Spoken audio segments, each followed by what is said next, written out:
to my copy to the agenda.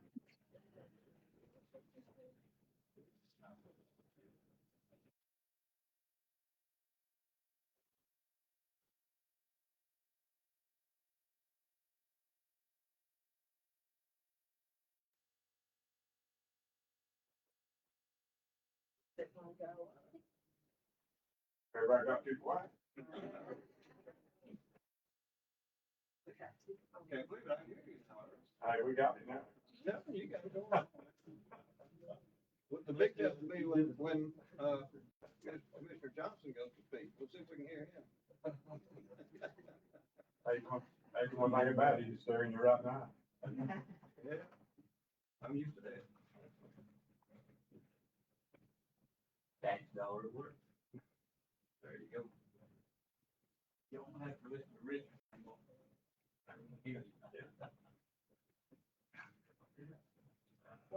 Oh, you're here to have my back. I got your back.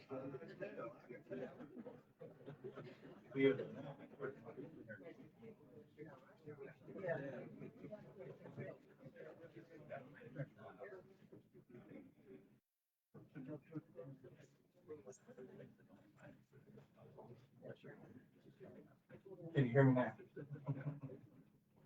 All right, everybody stand, get started. Yeah, if I may, before we get started, everybody knows my wife's been having cancer. Thank all of y'all for your prayers. We've been getting good reports and we'll still have God on the throne. And I'm appreciative of that tonight.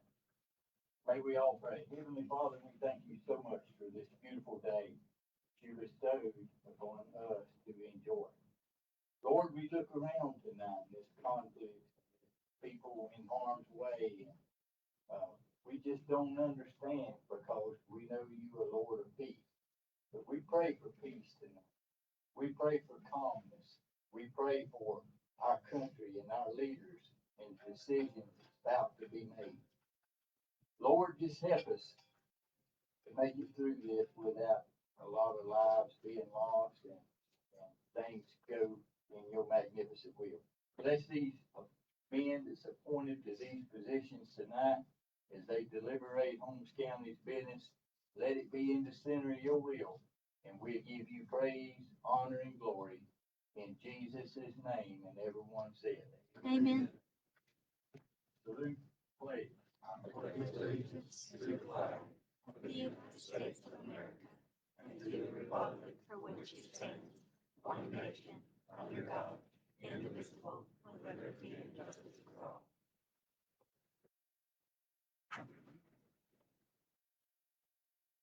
I'd like to welcome everybody tonight. We'll go ahead and get started. So, to adopt the agenda, do we have any additions or deletions? Mr. Chair, I have some tonight that's popped up today. On to Whitney Road. Under me. Ag Center. Walk through, booth, under me. Bid opening on the EMS building.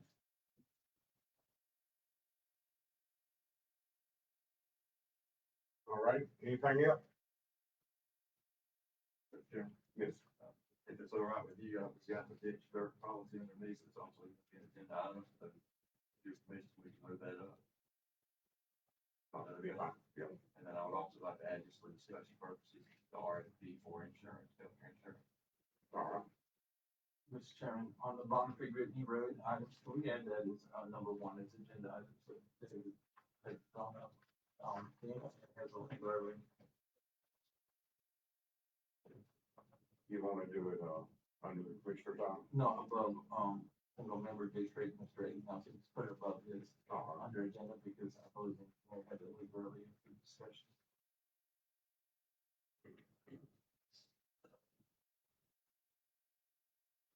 Have anything else?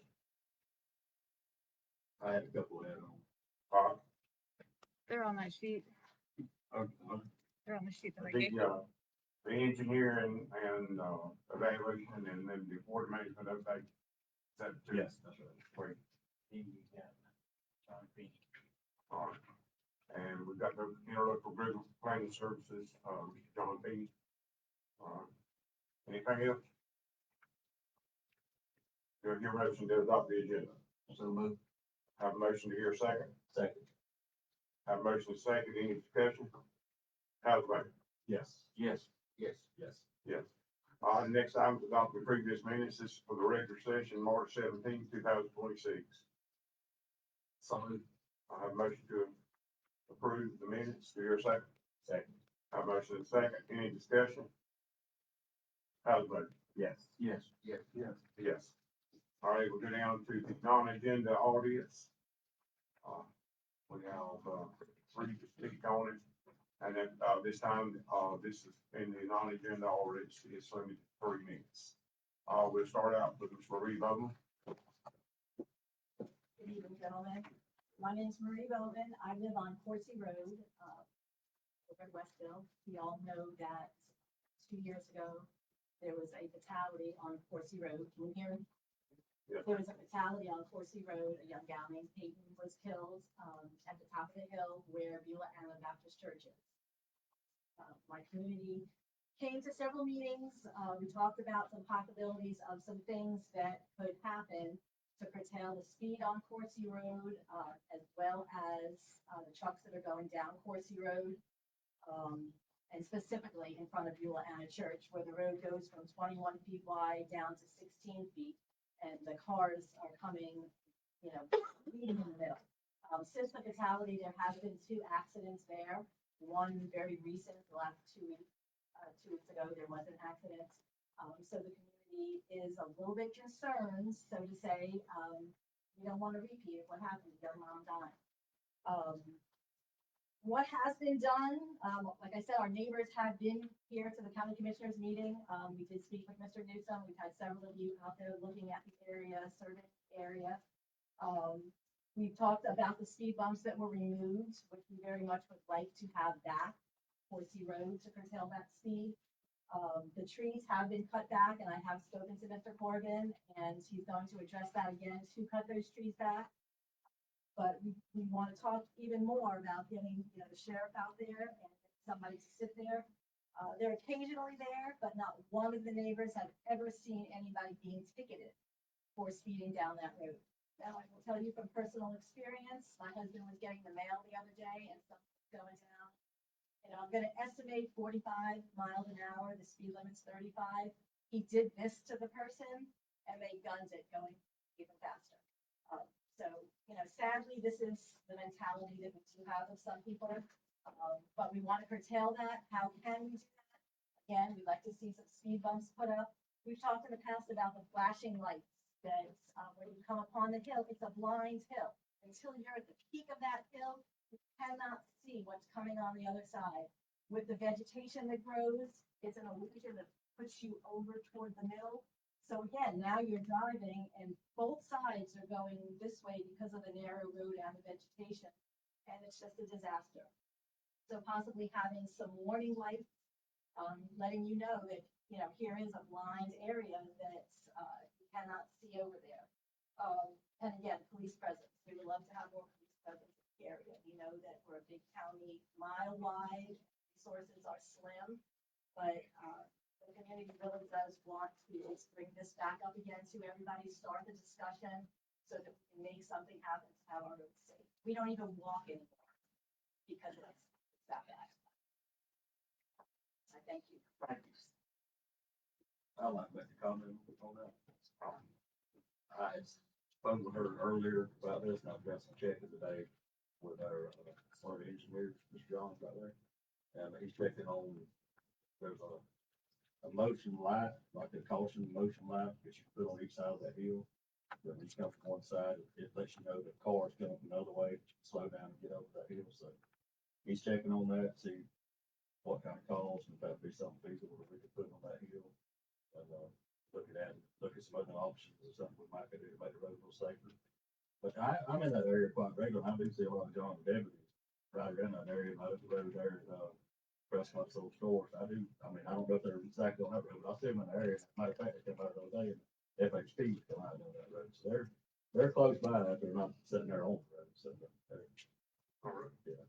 So he just checking. He's checking on it, yeah, go get back with me, he can get it concrete, and see them, to get it down, see what, what it cost, or, what it takes to get it, whatever, he's gonna, have the next couple of days, what you say, Mr. John? Yes, sir. Okay.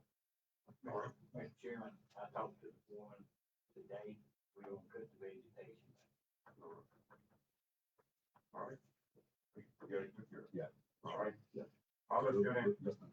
All right, let's go down to Leslie Hatt.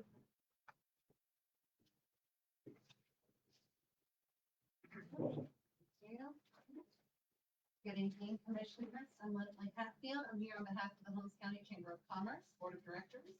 We'd like to report the success of our Down Home Street Festival on March 24th or March 21st and express to you our sincere gratitude for all of our county partners that supported us in making that event a success. First, we'd like to thank the Holmes County Tourism Development Council for their advertising grant program, which helped fund our social media, print, and promotions on radio necessary to draw visitors that came to visit Holmes County that day. We'd also like to thank the Holmes County Sheriff's Office. Thank you, Sheriff Tate, for your sponsorship, and to your rest of your team for their support for coordinating our touch a truck county vehicles. We also want to acknowledge the remarkable coordination between the city, the county, the Kiwanis Club, and the school district in preparing the festival grounds and the parking area. The grounds were clean, accessible, and really well-organized events just don't happen without that kind of support. So thank you. I'm pleased to report the event had beautiful weather and was very successful. We saw strong attendance from locals, visitors, and vendors from all across North Florida, South Alabama. The PDL Volunteer Fire Department hosted their charity car show with 52 participants, which was one of their best turnouts that they've ever had. We are proud of what this event has become and look forward to hosting it again in 2027. Lastly, I want to publicly acknowledge the outgoing Chamber Executive Director, Donna Melvin, who recently left us to pursue an exciting opportunity. And despite her transition, she made every effort to ensure that this festival was positioned for success, and we are incredibly grateful for her service. With that, the Chamber is actively searching for a new executive director. This position is posted on our Facebook page and is listed with Career Source Chipola, and we welcome the community's help in finding the right person for the job. On behalf of our organization, we thank you for your continued support. Thank you. Thank you.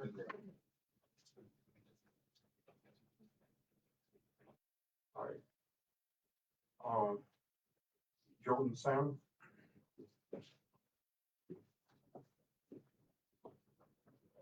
Good evening. I'm Jordan Salmon. And Commissioner Stafford's County District. Thank you. I'm on Highway 179. I'm actually here with our company, 179 Farms. And I'm here because I have incredibly exciting news for all of the commissioners and all of the constituents here, is that we are hosting our official grand opening ceremony on May 9th. This should be a huge deal, because we are one of 5 domestic producers of the Iberico pork, and it's happening right here in Caryville. And we are super excited about it, and I would like to formally invite all of you to come out. If any of you would like to come out and speak a few words, we will give you the platform to do so. And we would love for all of you to come out, because we do believe in the growth of Holmes County, and we believe that the growth starts at home, and we want to be a part of that. We want to reach out to the community and our leaders to come and do that with us. So I have some flyers. We have 50% off all of our pork happening, which, in case anybody doesn't know, it is pricey if you try to import it. We're actually between 40 and 70% below the import value of this pork. And we are currently also expanding into luxury chicken breeds and goat and duck as well. We have some incredibly exciting programs, and we are going to be launching some new products on our grand opening day, and we would love for all of you to be there and celebrate with us. We'll be offering tours as well at 11 o'clock and 2 o'clock. Our doors open at 8:30, and it'll go until 4 o'clock. So it'll be an all-day event. Come out and come see us. We would love to show you everything that we've been doing for the last 2 years. Thanks, Jordan. Thank you.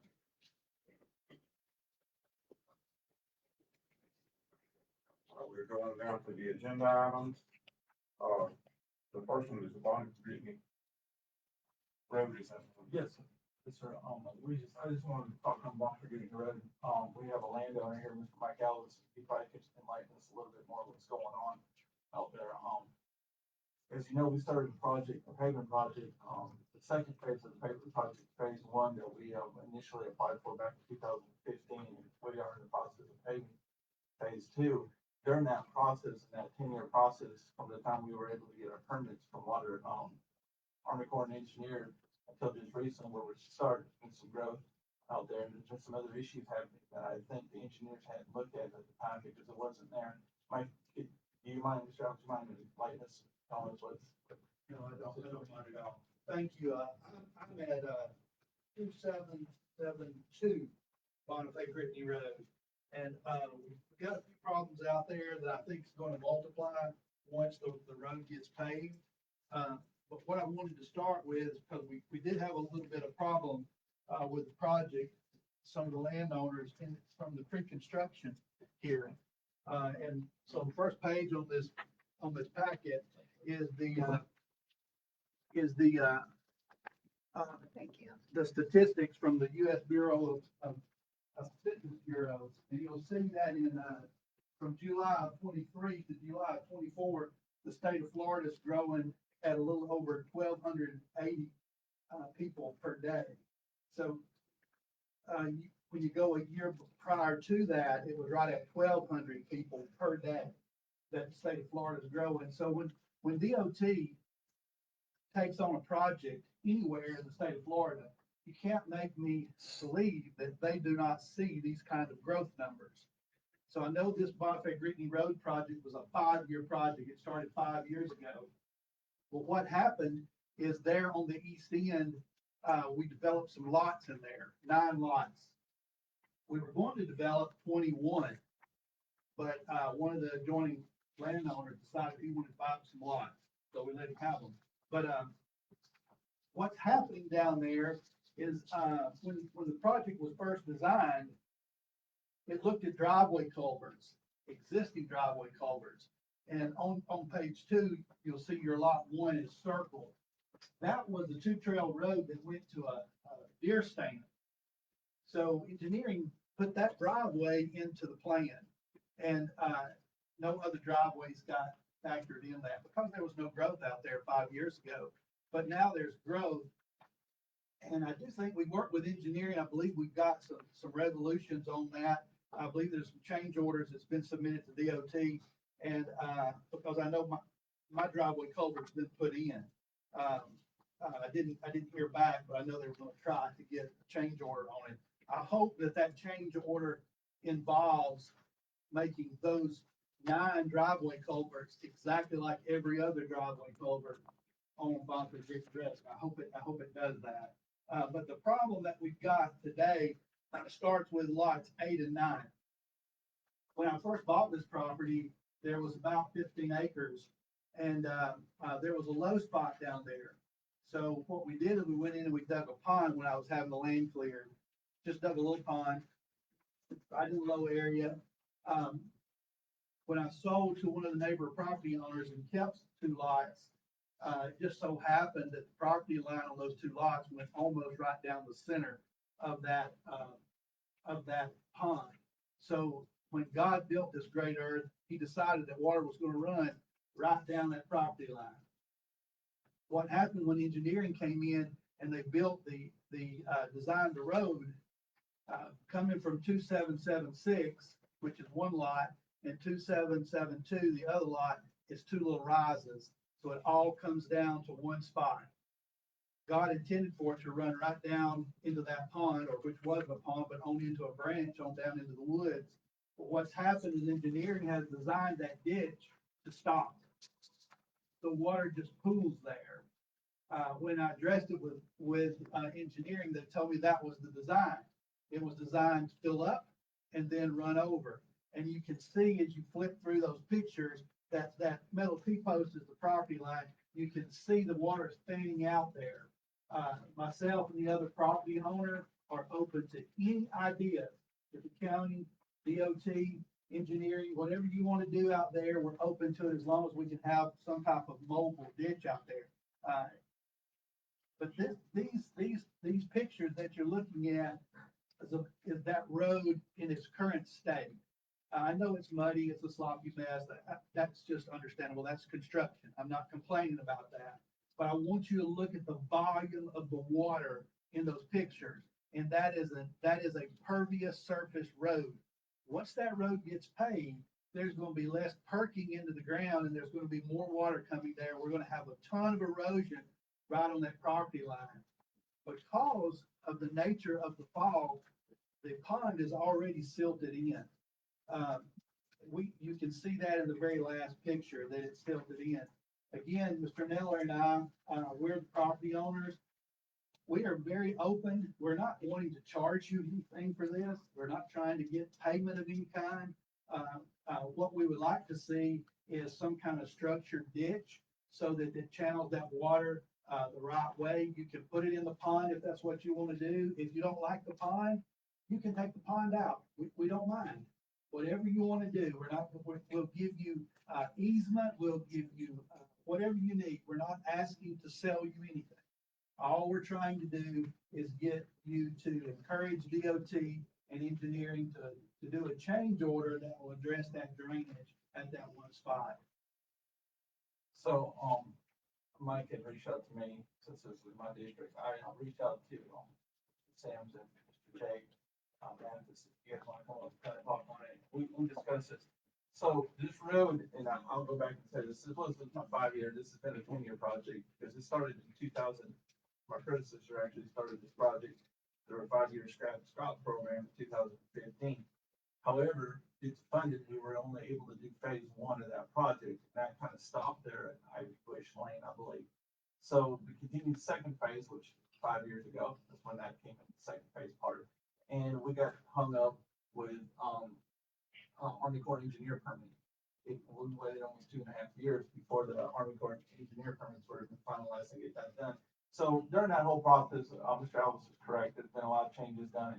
The engineers will tell you that had happened during this process, but it is a scrap and Scott program. The road wasn't done completely to the end from the time we started the project to the end. So I believe with DOT's permission, with the change order, I think there'll be money in the project to do that. You want to speak on that? So I'm Jake Mathis, development engineer, and we're doing the construction engineering inspection on the project. We're out there right now during construction. John Sims with Dewberry, they were the design engineers. Richie Cliff now is the EOR. He was with Dewberry. His design, Mr. Alvis is correct. His design is, there are ditches that come down to this low area, and the water is to sit in those ditches and percolate into the ground. That is his current design. That's how we are building the road right now. I have talked with Cliff now after me and Mr. Alvis spoke early on, and Cliff still stands behind his design that those ditches will handle the water. So as of right now, we're building it per the plans. We're building it just like it's been designed. Yes, if the board has if they want us to look at it a little bit closer, if they want us to go back and talk to Cliff, I can't do anything about it. Cliff signed and sealed these design plans. Cliff Howard did. Cliff is the one that's going to have to look at this and make that decision whether it needs to be changed or not. From my standpoint right now, all I can do is build it with the plans that I have. And so that's kind of where I stand right now. If the board would like for us to look at something a little bit closer, we'll go back to Cliff and we have a meeting this week on site. We can talk about it then. But as of right now, we're going to build for the design plans that are designed and that we have out there. So you already can. I'm just going to say that Cliff is supposed to meet with us Thursday at 9 o'clock. So we'll look at it with the deeper and see if we can figure it out if it's something to be done. In your mind, if you were going to make a change, what would those changes would be, or is it impossible to make those changes? I mean, that pond is the lowest point in that, and it's always been the lowest point. Before we developed the property, that's where the water was going. And, there's a ditch there now, it's gonna collect in that ditch, and yes, it will, when the water rises enough, pop off and end up in that pond. But it's gonna collect in that ditch, that's how Cliff has it designed right now, it's collecting stormwater in that ditch, it perks in the ground.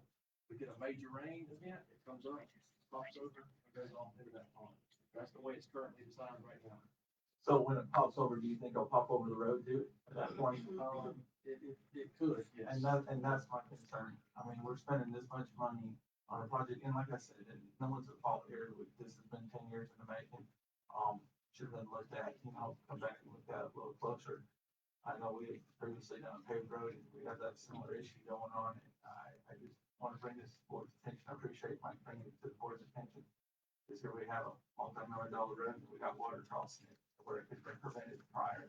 But I do want, Mr. Alvarez to know that we did go back to DOT, like you said we were, and we did get a change order to get your driveway and multiple other driveways, culverts put in. That was a combination of the county and myself and their engineers. Thank you. Yeah, so all that has been done. And nobody knew that this was gonna be, these lots were gonna be created when they designed the job. I just want everybody to understand. Yeah, I think everybody knows that, and that's what I said, this was where you, And so prior. now those lots have been created. We went back to DOT, we got culverts and driveways for those lots. And so that's one thing that DOT did, put money back into the job to do. And I can't speak for DOT, whether they'll let us, have more money to do something different. They've given us the money to do it as the plans call for it right now. And that's the route we're going. And I think that's what Cliff, that's his stance right now. We got others, later on this week, talking about a little more, maybe he has a different opinion when he sees it, but as of right now, that's the way we will proceed. Jake, what about it, digging that pond out? Would that help you? Or is it just gonna sink back in I there? mean, I don't think that digging, I don't know the volume of that pond, I haven't been out there to see it, I mean, I've seen it, but I don't know, the ditches are gonna collect the water, I mean, it's just gonna be an overflow kind of. But there's no ditch to the pond. No, It just broadcasts that the ditch he's talking about is the ditch on the road. That's right. That's right. There's no ditch to the pond. It just broadcasts out on about a 20-foot wide, erosion trail. And And it does go to your pond. it does, you're right, it does. Yeah, it does go there. Yeah, this area, everything goes to the south side of the road, everything goes to that pond. That's the And lowest. I don't mind it going to the pond. I know that's the way God intended it. I just wanted to get there a little more structured, and not quite so much erosion. And those rain events are, the rain events are not flash floods. These are standard springtime rains. That ditch is, swelling up over on a pervious surface. So once it gets impervious, it's gonna be that much more water that's not gonna perk into the road, that's gonna collect into the ditch. I think it was just a little bit of an oversight, and I'm proud they're gonna look at it. Would a underground pallet system drain it, work in that hole to drain it off? Well, it's gotta go somewhere, we'd have to have a easement to pipe it to the. Can you drain it back into the ditch or run into the pond or what?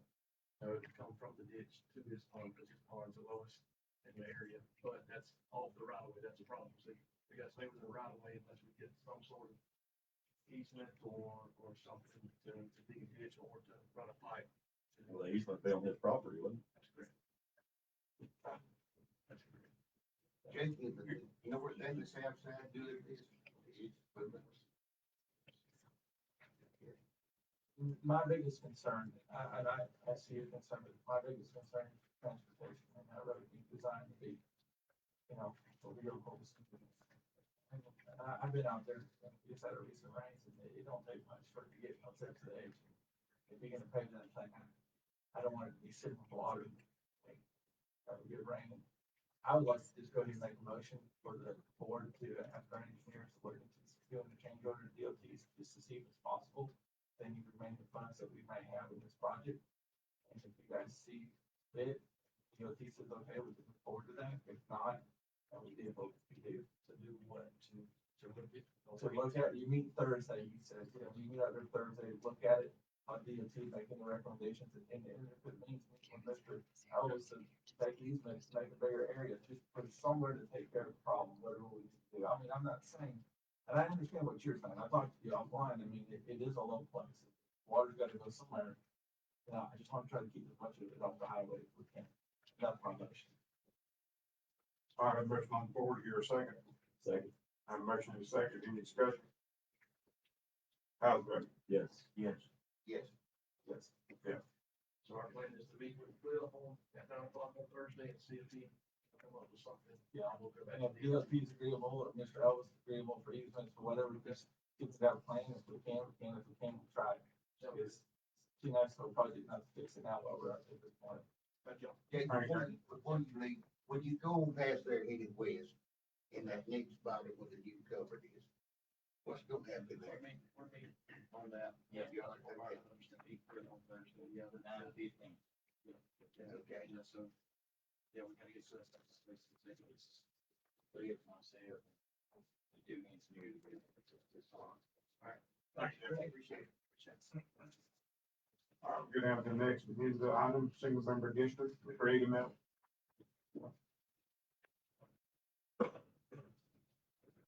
Thank you, Mr. Chairman. I'm Eddie Nelson, live in New Hope, Florida, District Two. And, I've talked to each of the board members, and chairman individually about this. We talked about it for some of you, for a couple of years. Possibility of, switching over to second member district. And, we keep kicking it down the road and, several,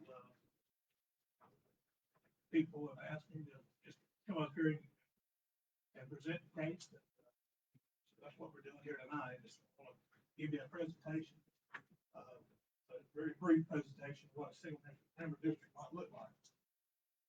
So why do we have districts to begin with, and how would a single member district better the county? Number one is accountability. Commissioners can understand what is going on in their respective district and better advocate for its interests in the single member district. Localized representation. This is where one elected official or one elected commission represents a specific geographic area of their district, increasing accountability again and fostering direct ties between their constituents and the commission. Ties into that accountability again. You got the direct tie. You represent your district with a single member district. You got that, that local representation of what you're doing. I just heard Commissioner Erickson said, that's my district. I was on top of the man. He's doing his job. He's working his district. And, I appreciate that. Next, voters will have a single, clearly identifiable, commissioner who is directly, there's that accountability word again, directly accountable to them, rather than an at-large state of voters. They're directly accountable to who they serve in their district. Fair and equal representation. Now, we've seen this in District Two, and I've talked to Mr. Rusty several times. I met with Mr. Rusty, and, it's easy to see this in District Two because where the precincts are located. It's a little tougher to see it in District One. About representation. We've had commissioners elected in District Two, that if you look at the District Two precincts, did not vote for that commissioner. I've even talked to people in District Five who have the same concern, District 3 and 4. They say, hey, we don't want District 2 interfering, influencing our election. So, but we've actually seen this. We can see this because of the precincts where District 2 is. We can actually see, we've actually seen this. Now, I won't mention any names, but like I say, I've been talking about this for a few years. I think there's some in the audience that are here to support it. Build this room to hold about 50 people. You can't get them here, neither can I. So, but I've been asked to come, and here I am. Again, with the District 1, I've A few years ago, I asked a commissioner that was on this board about this. He said, Eddie, I can't go. And I said, what do you mean you can't go for single member district? He said, because if it was single member district, I would have never got hired. That was his belief that if it was single member district, he wouldn't have got a job. He wouldn't have got hired. He had to use other districts to get him hired. So there's your fair and equal representation. Less campaign costs. Things I can't come to you from District 2 to ask you to support our church. Thank you for your support. Each one of y'all have been good to us, and I appreciate it. But seriously, less campaign costs, because candidates can campaign in their respective districts rather than the entire county. That increases the diversity of people who might run. Imagine that.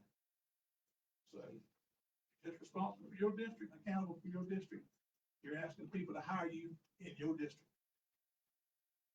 Nobody knows you better than you are, and your neighbors. And that's for your spouse. So, and Mr. Rusty, I thought he was gonna be here tonight, but I don't see him. But he would like this one. Research actually suggests that voters are more likely to participate in elections when they feel their vote has a direct impact on who represents their community. Do I need to say that again? Research suggests that because we got a direct impact of who's gonna represent me in my community. I'm not, on the other side of the county is not gonna influence that. And sometimes interfere with that, like we've seen in District 2. And I'm sure other districts have seen it too. Finally, and this is a no-brainer, we all say we like smaller government and limited government. Well, how much better can you get with smaller government than single member districts? You're putting the government in the communities, right in the districts. Now, each district should have a stronger voice in choosing its own representation without the influence, and again, sometimes the interference of other districts. There's a lot of people that I've talked to. I'll be honest with you, I've talked to lots of people, probably hundreds of people in this county over the past 4 years about this. And I've talked to each one of you individually about this, Mr. Chairman, and I'm going to trust you've seen it on the agenda, seen it coming. I'm going to trust you've done your homework, you've studied it before tonight. The Florida statute of 124.011, I've studied that statute. There is no financial impact to the county. There's no financial impact to the county. This you hear about having to hire 2 more commissioners if it were to get passed. It's hogwash. That is an option. In the statute, it does provide you with that option.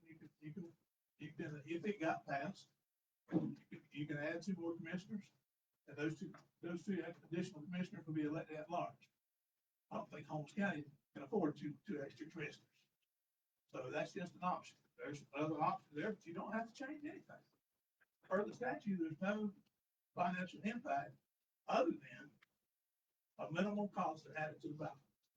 Mr. Rusty told me that he's not sure what that cost would be, but he suggested that the most it would be about $2,000 to add it to the ballot. That's a lot in Holmes County, but now if we can't get that up, we can do a bank sale, take up a collection in this room, whatever we got to do to get money up to put it on the ballot.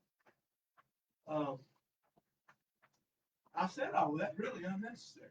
So I'm not here to sell you the idea of single member district.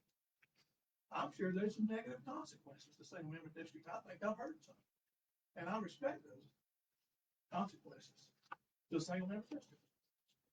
I'm sure of it. But the law has provided you with the ability to put it on the ballot. The law's provided each of you with the ability to put that on the ballot. Now, if you don't put it on the ballot, the citizens can force your hand. You'll get 1,200 signatures real easy. And take it to Mr. Rusty, verify the signatures, they'll have to be done, form a little committee, and you will put it on the ballot. But I don't see what the need is to have to be forced your hand. We're coming to you tonight. I'm sure there's other people that wouldn't mind speaking in the audience. We're saying, look, we want accountability. in each district. We hire you in your district, whatever district you're in. Let your neighbors hire you, let your neighbors fire you, whatever's gotta be done. I'm not asking for a community meeting, I'm not asking for a workshop. Any of those things that you might do, workshop, community meetings, they're still gonna be subjective. It's still gonna be your idea of whether you think a single member district would better benefit Holmes County. Still gonna be your idea. Still gonna be subjective. What I'm asking you to do tonight, and a win tonight, a win for Holmes County tonight, would be for somebody to make a motion in a second, to put it on ballot and say, hey, I'm gonna lift my hands up. I'm gonna let the voters decide this. You got in God we trust up there. I'm asking you tonight to trust the voters on this. Now, we don't come to you, we hire you to make decisions in our behalf. You can't put everything on the ballot that she comes before. You can't put this Bonifay Gritney, for example, on the ballot. Lord, we hire you to make decisions. But when's the last time somebody's actually put something on the ballot this important? According to Mr. Rusty, he's went back 60+ years. And it's not been on the ballot in over 60+ years that he knows of. Perhaps even further than that, it's not been on the Holmes County ballot. Question has not been asked. You know, it's a win. If you put it on the ballot, it's a win. Regardless of how it gets voted. It's not been on the ballot, and we know in over 60 years. And I'm asking you tonight, I'm asking you to put it on the ballot. And first, like again, the statute allows you to do this. And if you'll put it on the ballot and trust the people that hired you, trust them to make that decision. I think it'd be done a good thing. Any questions? I got a question. So how do you determine what district's what? So we all know where District 2 is. Okay. So without any boundary lines or, would the boundary lines would have to be condensed, put together to know that's the district they live in. So everyone would have to get some piece of mail at some point to change because, we got 8 voting districts now. So the commissioner districts obviously would be 5. And there would be these people in these 5 districts would vote. And would those boundary lines change? Because did it change these population? Can one commissioner have more population, less population? Does that change when this is done? Well, now you're talking about 2 different things here. We're talking about single member districts. If you think the boundary lines need redrawn, then that's a whole other issue. What I'm saying, can you go to single member districts with unequal amount of population in each district? That's the question I have. Other counties have done it.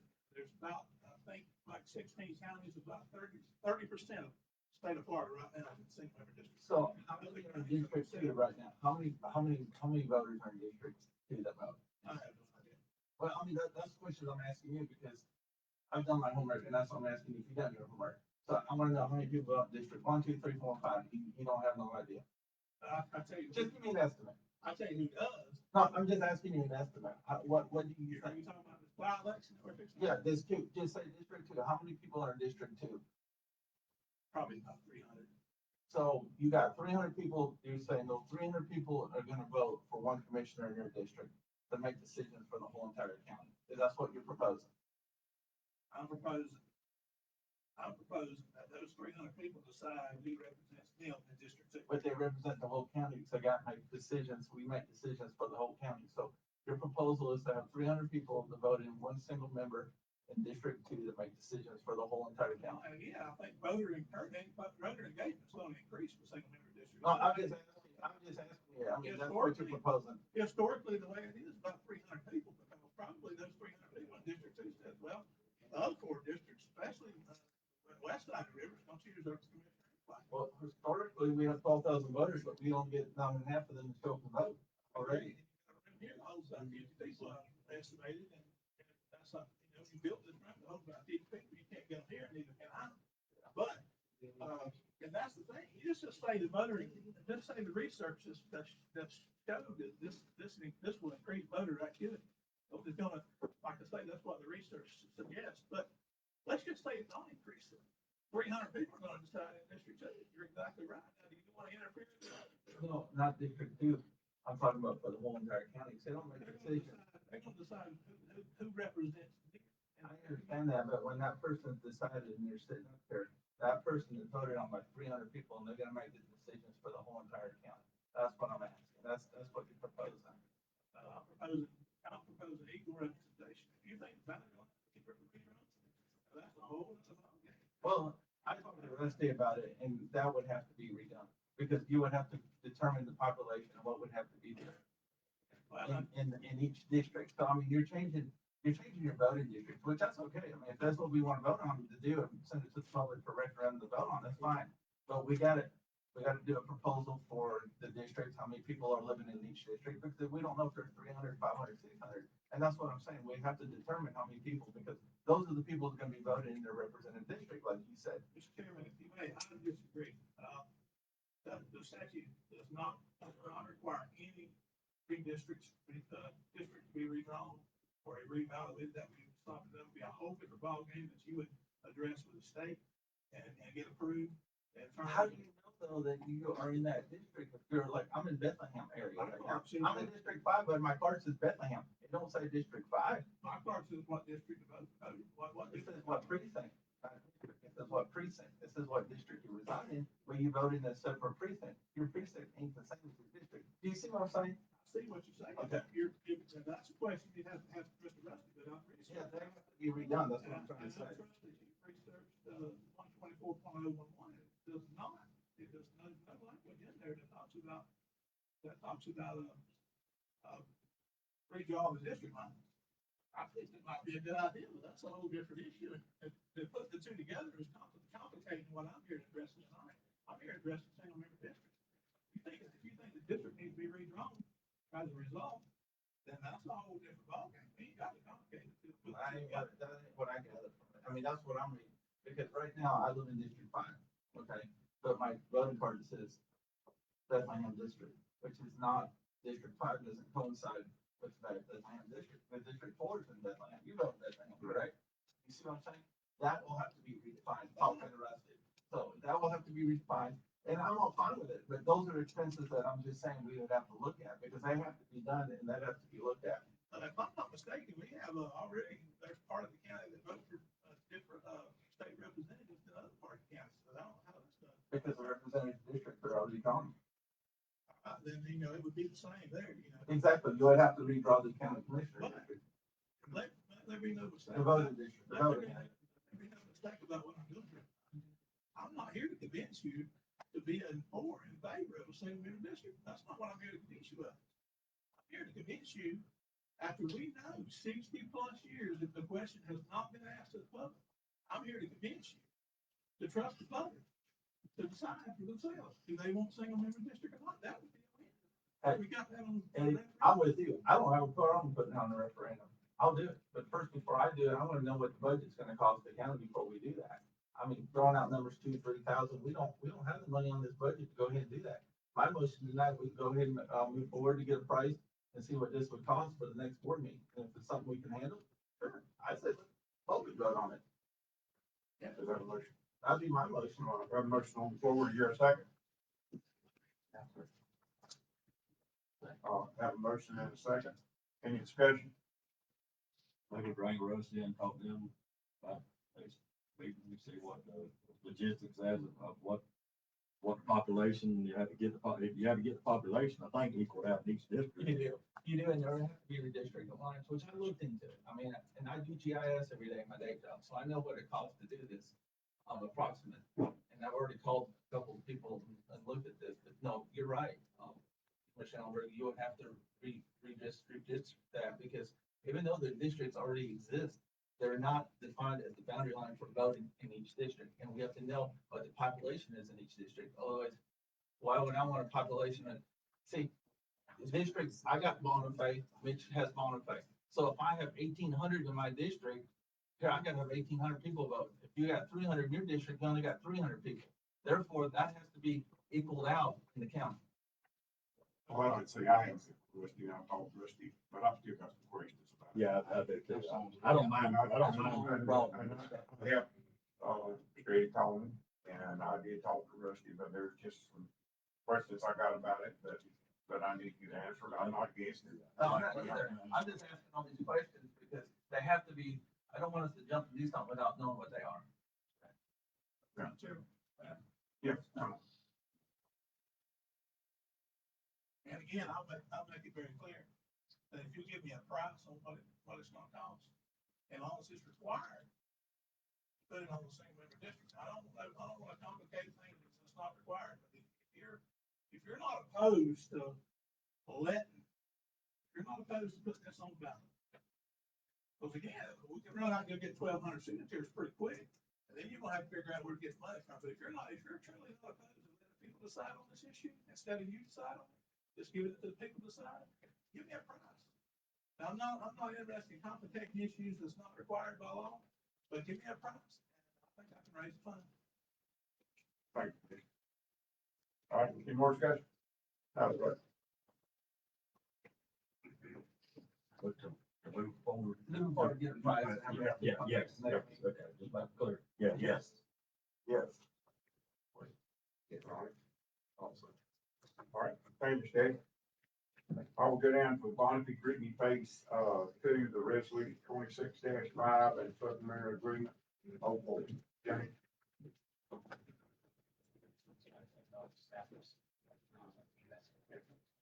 Hi, good evening. I come tonight to request you sign the resolution, 605, adopting supplemental agreement.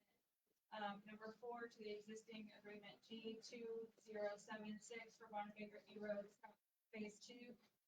This is just to add additional funding for, the drainage issues to complete the additional drainage work out there. This is the time they were talking about. I'm sorry, Was this the time they were talking about what was going no, on Bonify Brittany? no, Oh, this, this is something different. all right. All right. Yeah. Mr. Chair, They're not good. Ours is not. Ours.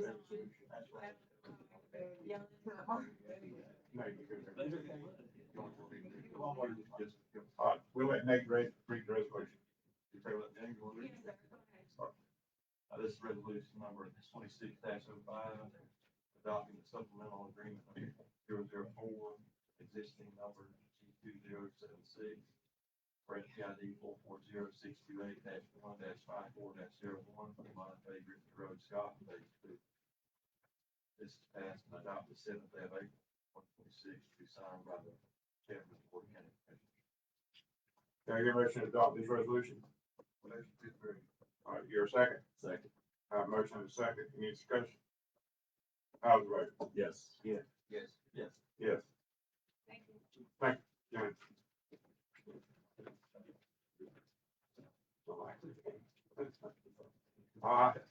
Next item is final section, beach dirt policy.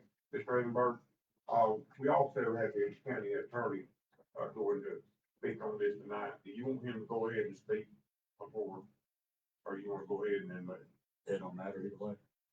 hey, you want to go ahead and, Yes, sir. I know we're trying to land this plane somewhere that's equitable for everyone in the county. I know there's been a lot of discussion about it. I guess to state it simply, bottom line, this policy just revolves simply around surplus spoiled dirt if it's even available. It's if good dirt that you see, that's pretty that we don't know what type of dirt we're not supposed to. So I just wanted to state that outright.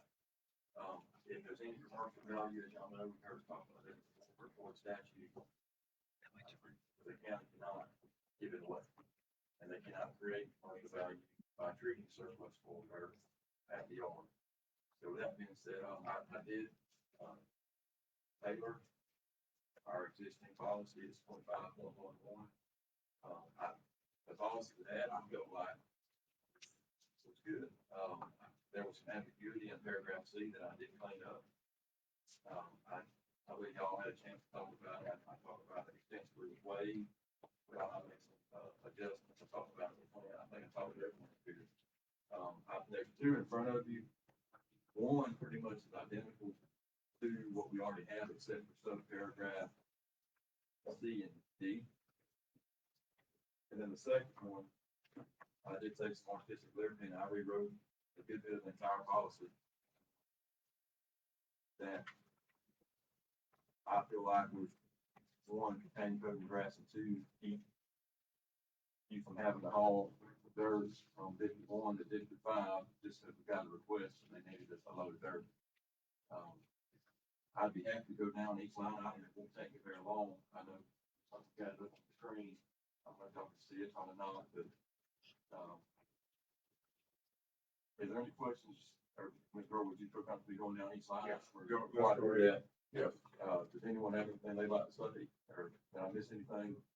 Yes, like you say, we've been working on this since January, just trying to tighten it up a little tighter, make sure there's no abuse of the existing policy of, anybody getting more dirt than what they should be entitled to load per resident, so. And this one is available, because it's coming out of ditch, so we're not digging ditches every day, so when available, you get on the call in, get on the list, get your waiver signed, and wait till we get some available. When it gets available, get some to you. That's the best we got to work with, because with state law, we can't go to the pit and dig somebody's good dirt and haul it to them, that's against the state law and the attorney general's, opinion on it, so we're kind of narrowed hands style what we got to work with. Well, the purpose of this policy is really more of a common sense approach, you know, and I probably should have get the purpose at the beginning, but, I would like to say the purpose of it is one, distribute, if a citizen wants surplus full dirt, we want to make it available to them, so we also don't want to burn on the county. I know we've got code grass, I know we got Calvin that's with us, that you can speak more than I would ever know about code grass, but we don't want to create a commercial value, so paragraph A, you know, from time to time, there's drainage pools, we're pulling some dirt, debris, trash along channels, and ditches in Holmes County to help maintain county roads. So paragraph B, surplus spoil dirt, this type is considered not suitable for compaction and load bearing, and it's of no commercial value to the county. That's how we defined it. During the maintenance process, or removal of dirt and debris within the ditches of county roads along the property of which the ditch is being improved, the landowner on that county road, he shall have the first right to accept the surplus spoil dirt from the digging of the portion of the channel of the ditch along the boundaries of his or her property. The county will work with the landowner to identify non-wetland areas on his property and will dump that surplus spoil dirt in the channel at these locations, so long as the surplus spoil dirt shall be placed in the area as close as practicable to where the surplus spoil dirt was procured. In no instance shall said surplus dirt be more than 50 feet off the county right of way and be no more than 50 feet on the requested property. If no appropriate non-wetland areas are present on the landowner's property adjacent to the project channel or ditch, the county will deliver the surplus spoil dirt to another designated non-wetland area requested by the landowner if that location is acceptable and of reasonable distance from the project channel, site, or ditch as determined by the project director of the county. However, in accordance with paragraph C above, in no way shall the dirt be removed more than 50 feet off the county right of way. So paragraph E, I feel like this is important if we adopt this portion of the policy, but at project locations where the spoil dirt is not wanted by the landowner along the ditch bank, other locations we identified through a planning process, and surplus spoil dirt will be offered to constituents within the county, either one in that district, or two in an adjacent county district near the digging, or three nearest county districts of the digging. So a list of requesters will be maintained and compiled by the county, which we already have, and used to select locations on a disposal on a next line basis. The amount of surplus spoil dirt delivered to the requesters will only include 2 loads of dirt unless no other requesters are listed. Commissioner within each district of the project or site clearing shall have the right to recommend constituents for addition to the compiled list. And before any delivery, we do have a hold harmless agreement that they'll have signed, and we have to with that too, but before delivery, the requester landowner must sign a hold harmless agreement holding the county harmless liability from entering onto the property and on the type of composition dirt being delivered. It will be clearly stated that dirt is for non-structural purposes only. It's being accepted as is. They accept full responsibility for the dirt once it's placed on the property. So paragraph G, again, we redefined it has no commercial value by the county. We are offering it for free, but again, this is spoiled dirt that's not suitable for the county. Paragraph H, no private citizen or entity shall receive more than 2 loads of dirt in a calendar year unless no other requesters are listed, and the distribution complies with paragraph C. surplus spoil dirt want to be provided, based on the availability of the dirt and when the county or project director needs its surplus.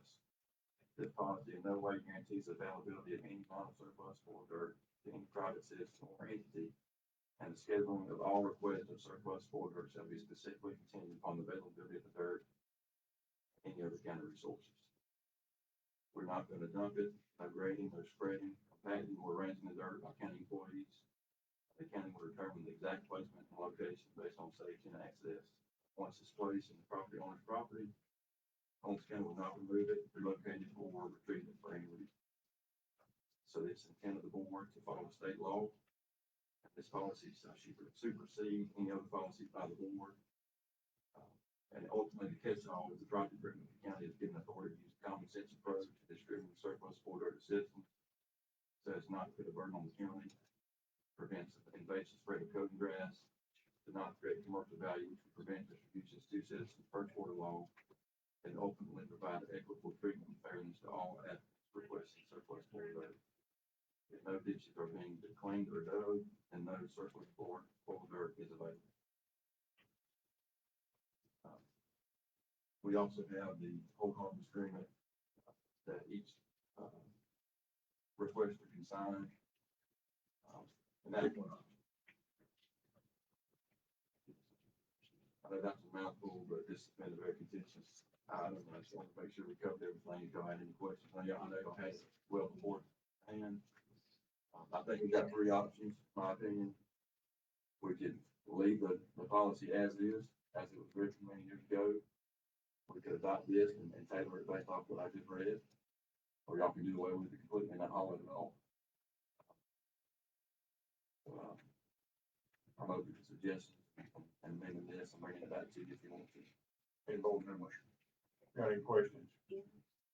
Number 8, how are we gonna stay within the attorney general opinion by all the construction history? I would say that's a good point, Wilmer. I would say if the adjacent landowner of that ditch doesn't want it, and no one on that roadway doesn't want it, if there's a list of other constituents or county members that do want it, you know, how far do you want to go before it's putting a burden on the county? And I think that's where David might step in and make that call. We don't want to haul it from District 1, District 5, burning diesel, burning time, burning wear and tear. Well, when we looked at this before in 2016, that burden comes into place if it's anywhere out of the area from point A, point B, point A being the place to dig the ditch, and point B at the place where the county would dump it or get rid of it. So if you're gonna take it to the pit, if there, and it really is a real tracking issue because you would have to look and see if anybody else is wanting to ditch dirt from point, digging a ditch to the point where you're taking it back to the pit. Anything outside of that, that would be considered, you know, additional funds, the taxpayers, cost of taxpayers. It would have a monetary. Monetary value. Because typically, what I found out back then is that there would be a cost because you're saving on fuel, bringing it back to the location where you're gonna dump it at. But like I said, it was designed like that to be a major kind of like a tracking area where that would be. Yes. Does that make sense? It does, it's just, But at the end of the day, you're still spreading whatever is in that ditch, you know, if it's coating grass or if it's other dirt or whatever, but, I don't know how you stop the spread of coating grass. stuff on the truck again. That's one good way. But how do you stop it when you put a grader blade down Yeah, in your grader road? I was reading an article where the University of Florida gives $1,100,000 help. And that's what don't make sense. I mean, they spend millions trying to control this invasive grass, and here we are. And it just don't make sense. We could use every bit of that dirt back on the roads. Our roads is nothing but the ditch now. We can out there with dirt on our roads forever, and that's actually working out great years. And you know, with the cameras out there, you picture of you, definitely what looks like good dirt.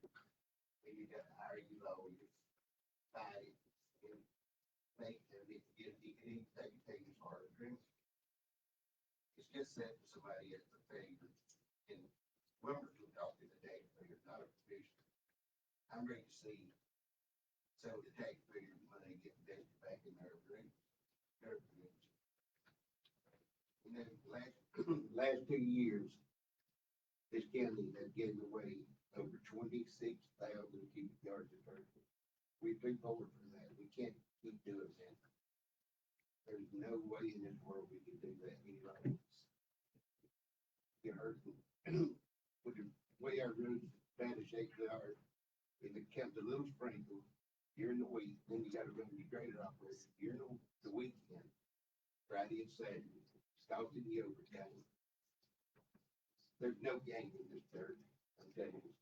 We're gonna pay hard for that. Somebody is, my young, excuse me. There's no such thing as free dirt, not so bad. I'm just saying. So, you know, you put a price on that much dirt, the diesel. These employees live pretty good before we start to see it. That's just my fault. I don't know, this is the worst policy in the world. Because I never was dirt to be put back on the road. Our roads don't got ditches. Anybody in the road business knows that ditches is what protects your roads. Drains your base. Without ditches, you're gonna have sloppy roads like we got. That's just my take. I want to see our roads start coming back where it's safe to travel. Good buses, our things. I live on dirt. I know that. I don't do nothing special on that. That means you take care of it. The other water, you can't get off. The water just sits in our road. But that's just when we're in the taxpayer. So, I kind of agree, but if there's a use for it in like District 3, if I got that they're using it out of the road, okay, put this in the area, I like it, to me, you know, to help as much as we can in that area. Well, that's what you're watching your policy. Yeah. Kind of states that. Go to your, I think your H was different, mine. You go back to your H again? No private citizen or entity Yeah. shall receive more than 2 loads of surplus for dirt in a calendar year unless no other requests are listed. And the distribution complies with paragraph C above. Then allowance shall be limited to 2 loads of surplus for dirt per private citizen landowner or entity landowner. For purposes of this policy, a husband and wife shall be considered one unit. Okay, now you just did read that. I'm sorry. Yeah, Yeah, okay. and are entitled to only 2 loads of surplus for dirt in a calendar year. Okay, I know we had 2 different ones there, you revised, so I was making sure we had the right one. But people in Holmes County, they like their dirt, so they feel like they're entitled to it, so.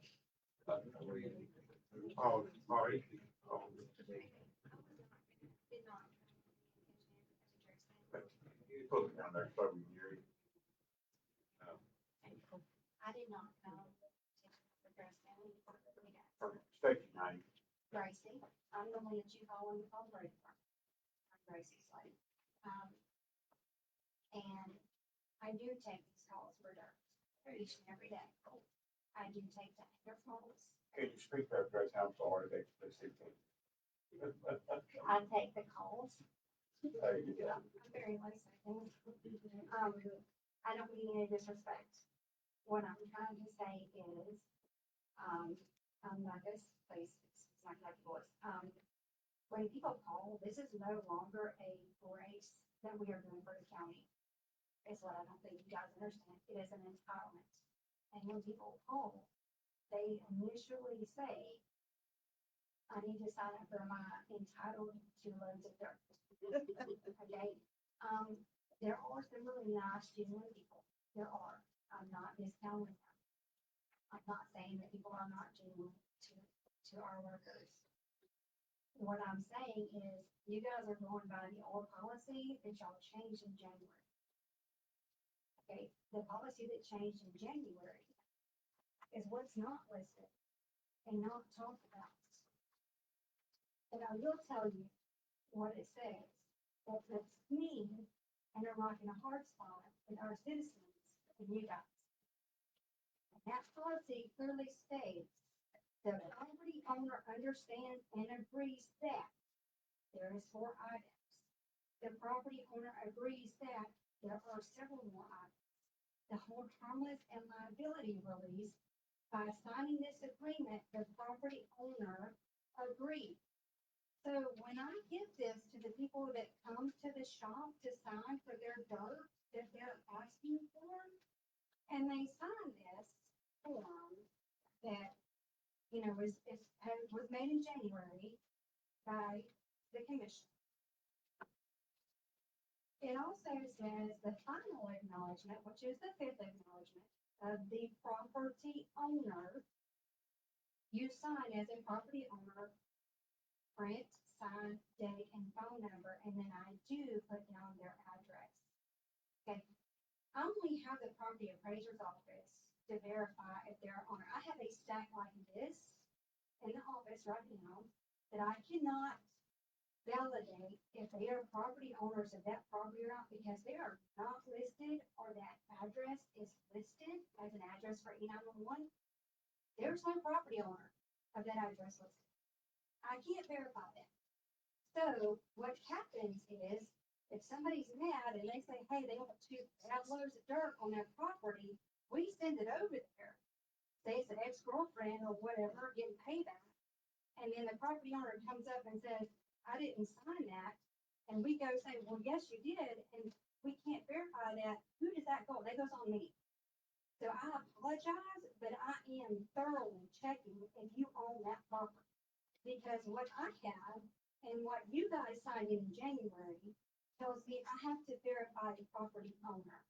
And I apologize if that's disrespectful to y'all or the residents of this county. I do not mean that in any form or fashion, but this is what I'm getting. But you guys don't talk about that. You talk about the old policy and now the policy that was transpired in January, which is what I'm held to. So when they come to the shop to sign stuff, or whenever they call, because they just have a call, they're upset. And I understand their frustration. I understand my frustration. And my thing is, I'm just asking if you guys will just get on the same page. If we're going to allow them to just have dirt because they want dirt, fine, and we throw this away. And this not be a part of it. If they are not getting dirt, then let's throw it all away and nobody gets dirt. Coving grass is the situation for District 2 and District 1. It is not in 3 and 4. It is not in District 5 for the most part. So those people are still wanting their dirt. And I'm not being disrespectful to you. I'm not being disrespectful to you. Coving grass is not in those areas to where we can still deliver dirt to those folks. But you have people in District 1 and District 2 that are aggravated because they've not got their dirt for 2 years. And I apologize, but I take these calls. I listen to it. And I'm not trying to be disrespectful again. I'm just trying to say, we can't keep telling people, oh, just call and you can get dirt, because that's not the case.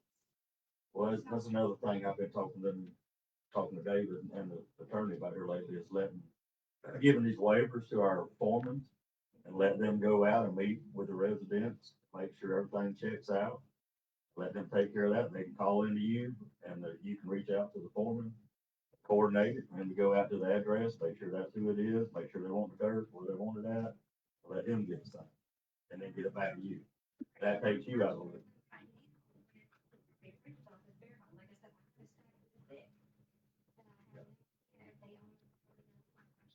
But like my foreman, most of the foremen, they know what resident lives where and who they are. That would take a lot off of you. We could do that, just let the foremen have the waivers, let them go out, call into you, give their address, phone number, then let him go out the way and get it signed. That would take you out of it. No. The point of clarification is Hold on, property. before you speak, Okay. let her finish and then I'll let you come up to it. I'm just saying, I wish we could all be on the same page to where I understand you guys are clear on the policy, but a policy that y'all gave me in January is not what any of these people are used to. So it's a whole new thing for them, which they don't have, once I explain it, they don't have a problem coming in. Everybody has come in, they don't do this, they just don't understand what they're not this under. Because they have come in and they have done what we've asked them to do. So that's where I'm asking you guys, at what point are they going to say, yes, we're going to deliver dirt or no? And I don't mean to disrespect this. I say for myself, just because I'm HAB's policy.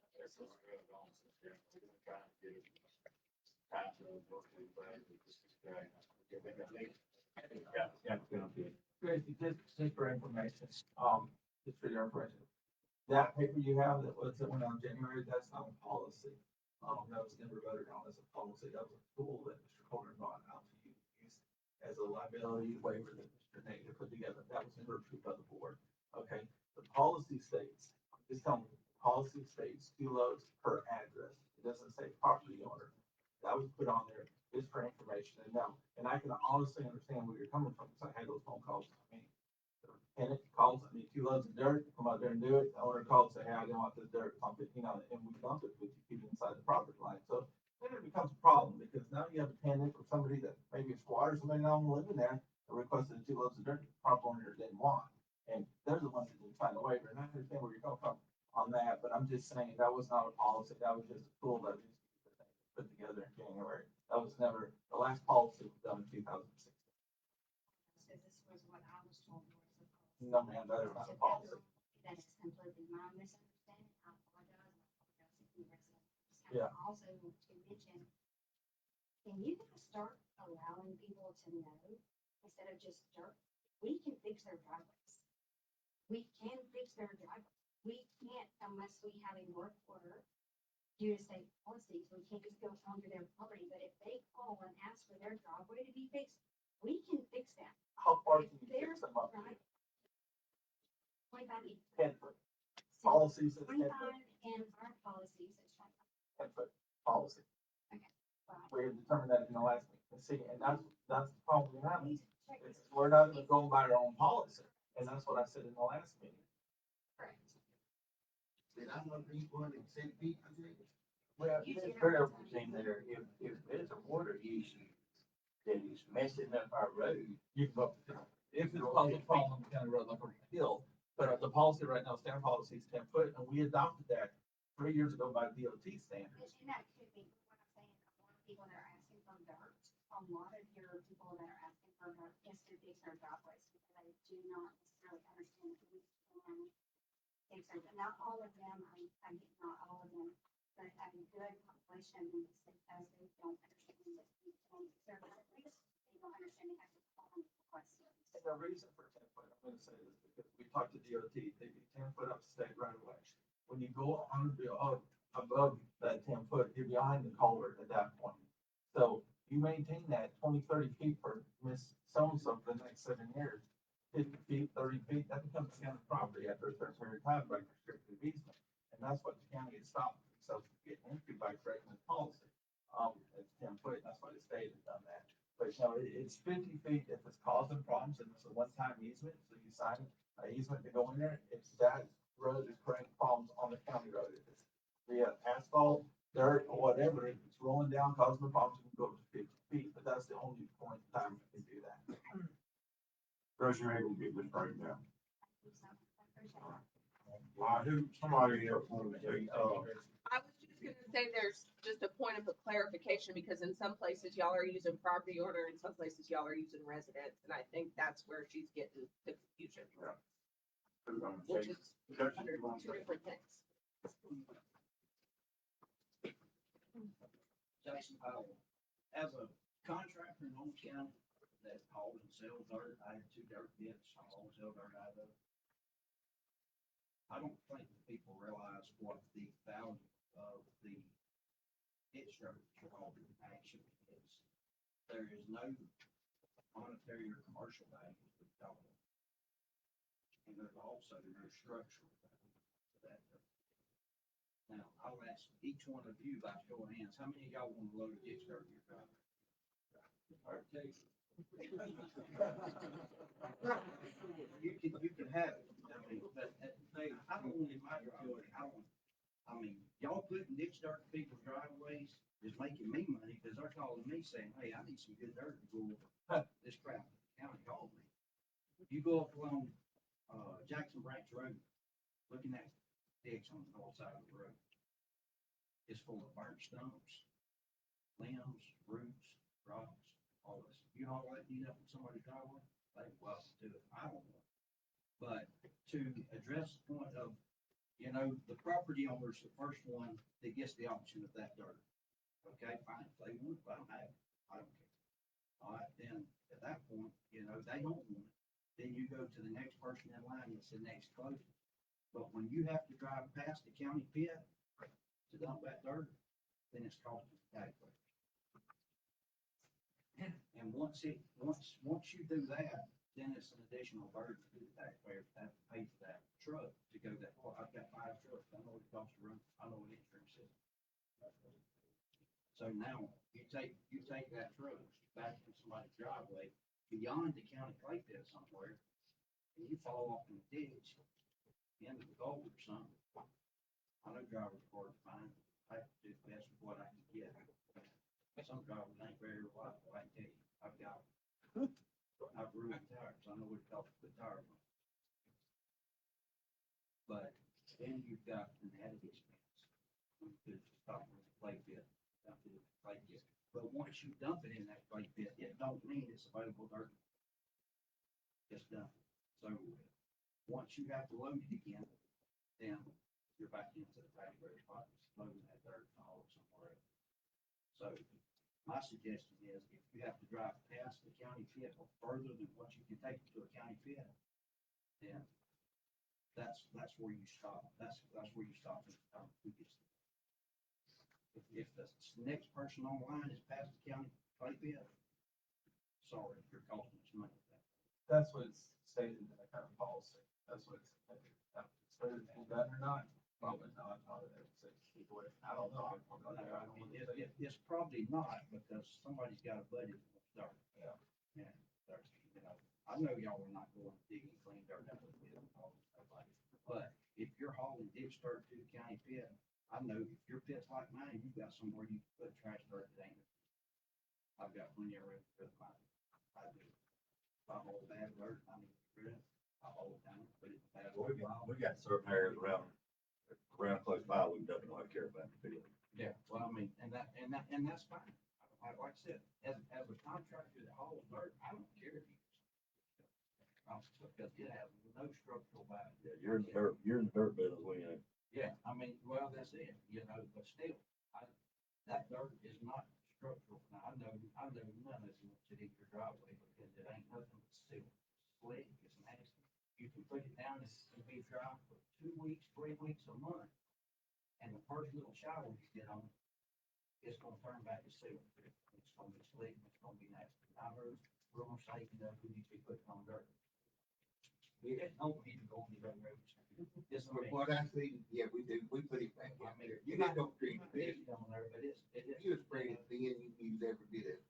But then you make a good point, and it's not even a point, if you take it back to the pit, it's still got value, because you still got to do that reclamation plan before you let it, you hit, and you go fix that pit.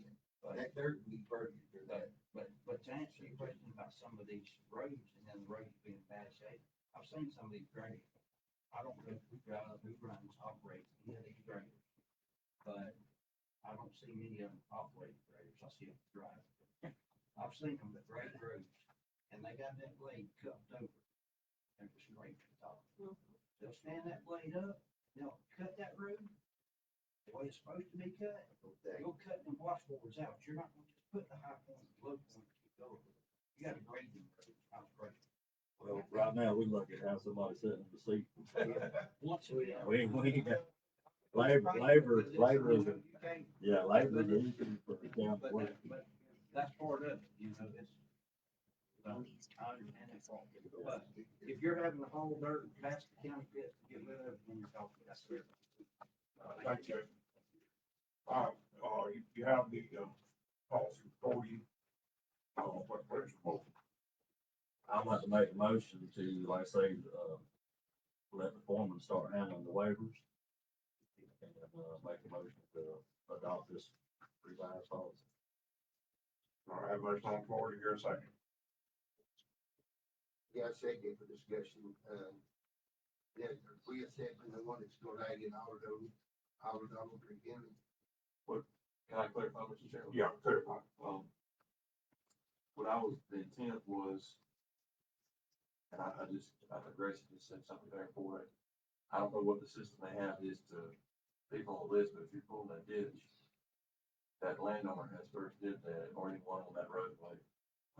The next place, it's like Jason just said, that was the intent of this, was if you're going by a pit, if you're going too far past the pit or where you dump it, I think that's where we're getting creating value there. And so I don't know how much that Gracie, if we kind of line out on the list, but if we're digging ditches on this road, that landowner along that road who have first did that, then the second level would be close proximity, and third level, if you're going past the pit, it's too far. Maybe that was my intent, so, and I can tailor that language, that paragraph, E there, to make that state a little bit cleaner. But it was more of a next line basis, first priority, second priority, and then the pit. And then at the end of the day, if, I hate to say this to you, David, but if it makes sense that if you're on a county, district line there, and that roadway goes over a district line, maybe that would be up to David if you feel like that was reasonable to do. Well, we were talking a while ago about signing the paper. The reason we're signing that paper is that we paid to go back and take that dirt up. They will tell you that. We've done the yard, we've had to go back and get it. And that's a monetary value. that's, yes. Are you getting them things? To verify that we do, that is the way we do it now. I do tell them whenever they call that they have to be the next one on the list. If they have not come and signed that form, they will not be on the list. If they do not get first dibs, they have to be in their area on that dirt road from those ditches. And at that point is when they're the next one on the list for dirt. So that is very accurate of how we address that. And I Just for the. and I want to say something too, Grace, if you ever have to go up, I know the proper approach is not a true indication of ownership. People like, see, it's very hard for you, and I'm so sorry for that. I think that liability form would protect us if someone is holding themselves out as an agent, fraudulently misrepresenting the landowner, that's A lot. That's why I'm at, like, if I need to not do this new form, that's fine. But if it is a thing where we need to verify the owner, I need to know that because that's Are you notarizing those signatures? absolutely not. All right. You don't know if that was that person or not. That's right, Right, because Well- I can't, on the ones that I can verify, I don't, but the ones that I can't, absolutely not. Because I have, like I said, I have a stack, but I'm still not got any clarification from the, property appraiser's office, who owns the land, who owns the address, who owns anything, so. All right. Thank you, Rick. So, on the planning side, anytime we receive an application, regardless of the application, unless it's just a simple request, if they're asking to do anything on the property, whether it's a development or a change to the land use, we require, if it's not the applicant themselves that submits it, that they have an owner's authorization. So they have a notarized form. I can share that with Gracie, and we can tailor it to her needs. But it's basically just a one-page form that's notarized. It says, here's what we're doing, and I authorize whoever's applying for it to do it. It's a specific one for every single application that we receive. That just protects us, that we don't process something on a piece of property that the owner didn't wish for it to happen. So that's just a suggestion. Thanks, John. Grace, could you, accept ordinance where they need that? I'm gonna ask you one more question I didn't talk about. How many hours a day do you think you spend on this? Cause that plays a big part. I didn't realize this was going on. Or as I recall, Anything in general, if you have the verified names are on there, names are not on there, addresses are there. I mean, I'm just kidding. as far as January started, I literally do it like once a week and it's like half a day. Between, because basically 911 is very generous of access to addresses. So I can see addresses, but it tells me no ownership. So therefore I go in the property appraiser's office and verify the owners. Most of the time I can verify, and then sometimes like I said, we had a stack of 15, 20 that I cannot verify.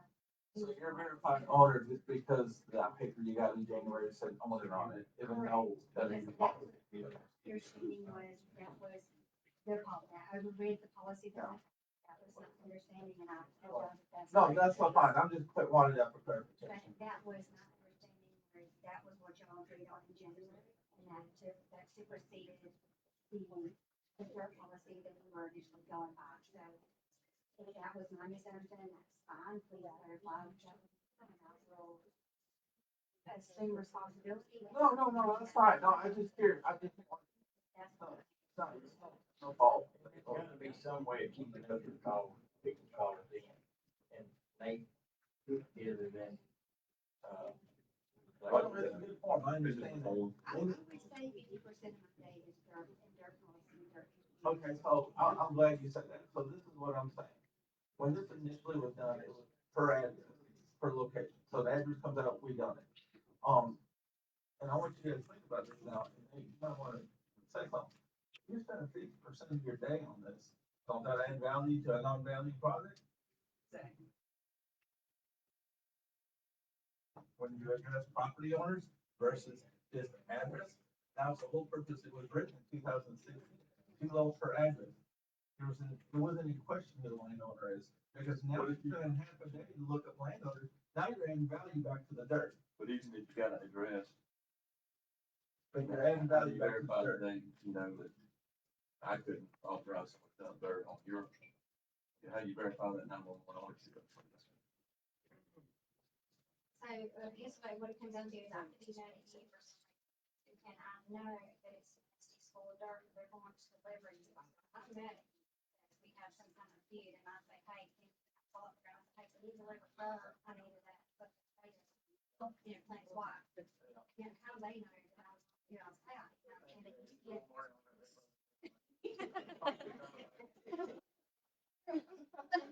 You get like 2 loads of nasty dirt in your driveway, and you're like, where did the crap this come from?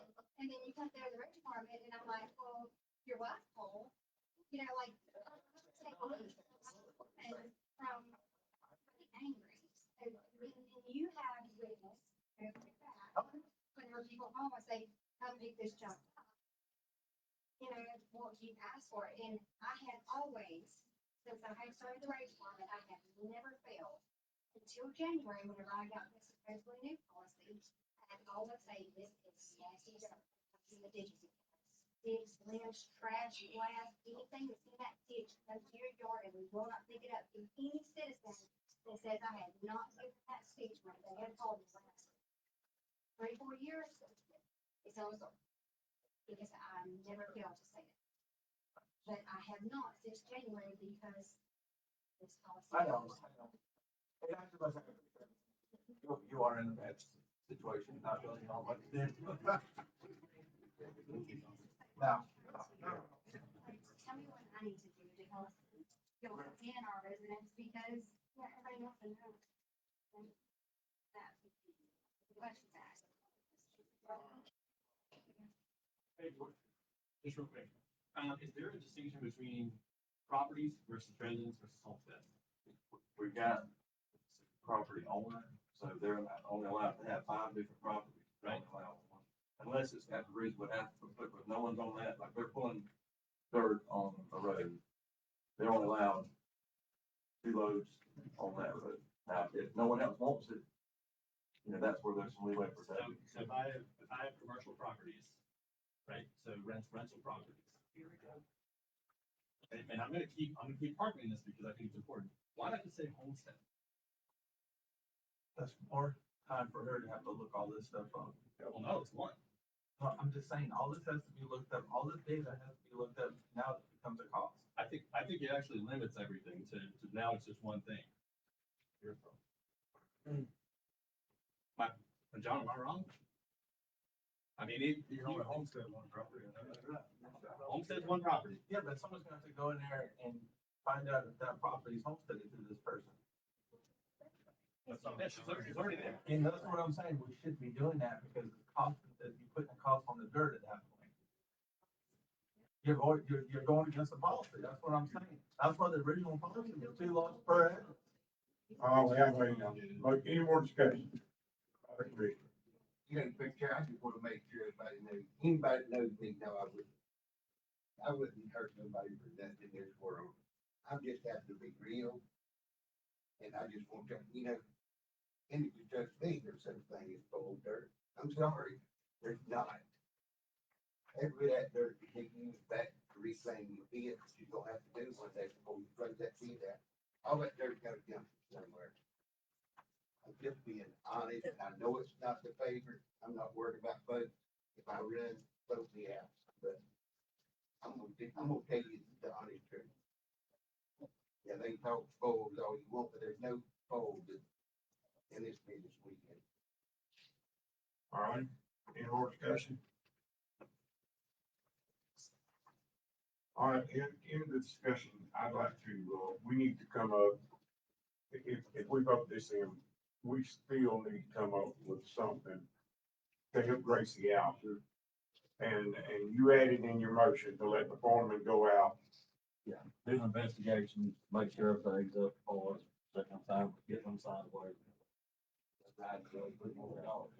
So my, since our discussion, let me ask you this, Steve Delmer, just for your clarification. So if my road foreman is gonna go out and bring 2 loads of dirt, okay, and they're going out to the site, and that's what you're proposing, right? And they have a piece of paper, and they're gonna get. They're already going in there looking and stuff. Exactly. Dump it anyway. Okay, I agree. Yeah. And they're gonna sign it, the homeowner's gonna sign it out there, right? Just like an entrance of right away, anything else that goes on. So in the policy, you're saying it needs to say property owner, correct? Is that what you're gonna change it to? Your proposal in this new policy, to say property owner versus address? Whoever owns that, whoever resides at that, they own that property, they're paying taxes on that property. Okay. Ever how that needs to. So will the road foreman at that point have to do the verification on their phone to find out if they own that property or not? Or how does that work? I'm just asking you since it's not gonna be done in the office anymore. Well, they were signing that paper that they own the property. Okay. We hold the dirt and they own the property. Somehow, they signed the paper. That's on them. That's on them. Is that true, Danny? I'm gonna work with John to get that owner's authorization form. I think that's gonna be huge for Gracie, but Gracie won't be doing it. I mean, well, road form, just. But is that true? I mean, anybody can sign it, and that'd be fine. Well, if they sign it, that they That'll own take it. the liability of it. Okay, I'm gonna say that for the road owners, yeah. All their jobs. But if they're going around for all the duck policies, you ain't getting nothing done. They're already going where the dump site is already. I mean, they're already there. And that's what I'm- Mine is anyway. That's what I was gonna harp on at the next thing, because, no, mine don't. You may have the only foreman that does do that. It's just like, I don't want to do it for me. I'm saying, most of the foremen that I deal with on a daily basis do not have time to go check the residents to verify this information. I know this one, have the craft ton, or this one of Culver, so to the one, and they are behind on the Culver side of it, is they do not have time to go check for, and I'm not being, I'm just saying, for the, that's a lot of things. There's no possible way my man can do that. I agree, it is not a foreman position. I'm sorry, I will do whatever I have to help y'all and respect y'all and the residents. That is definitely not something that I'm involved. They still got other issues they got to deal with, point right away, and all that stuff, it's just interesting. Same forms they got in the truck already, what's another form? All right. Any more discussion? How's the Yes. I'm sorry. No. No.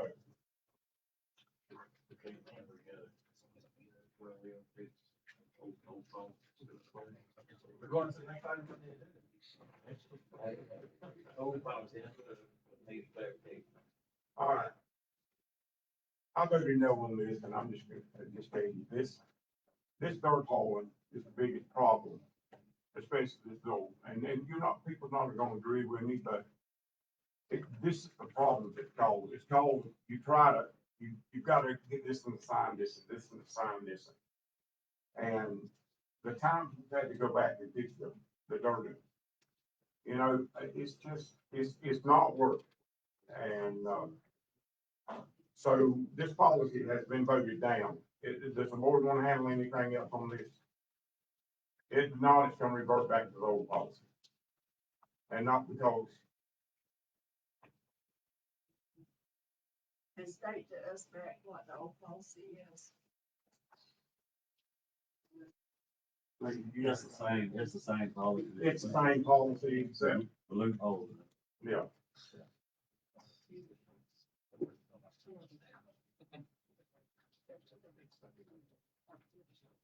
Make a motion to away with it. All right, this board gonna handle anything else on this. I don't wanna go back to the old policy, because that's where it grays now. I agree with you. It's not. I know it's, well, yes, I make the most, we do away with the dirt party. I will. It's just, it's not worth it. It's just gonna get somebody in trouble. It's just set somebody up for failure. It's not worth it. My whole life, I'm almost 70 years old. Right, one just didn't see you, David. I promise. Dirt, what will keep y'all at the job, what I'm doing. That's okay. I can live with it. Knowing that I'm doing the honest thing, I can live with it. Y'all try it. All right. Did you, want to did you make a motion? All right, motion, we have a motion on the floor to do away with the dirt hauling. Do I hear a second?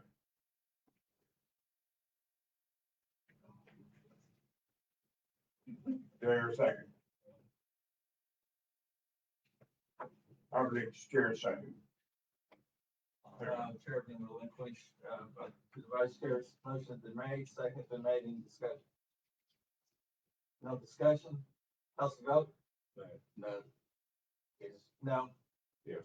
I relinquish chair back to the chair. All right, Vote dies. all right, what does the, so at this time, it reverts back to the old policy.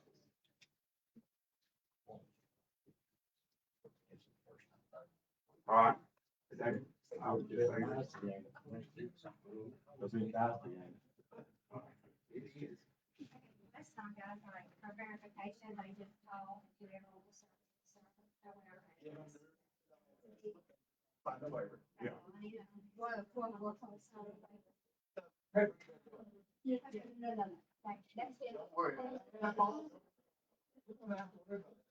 You just gotta go by the policy.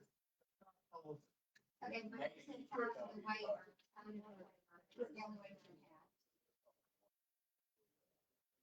Yeah, we'll get with you. He up in line, because. Your job will be easier. All right, we'll go down to the library maintenance agreement, Betty Moore. This one, this one.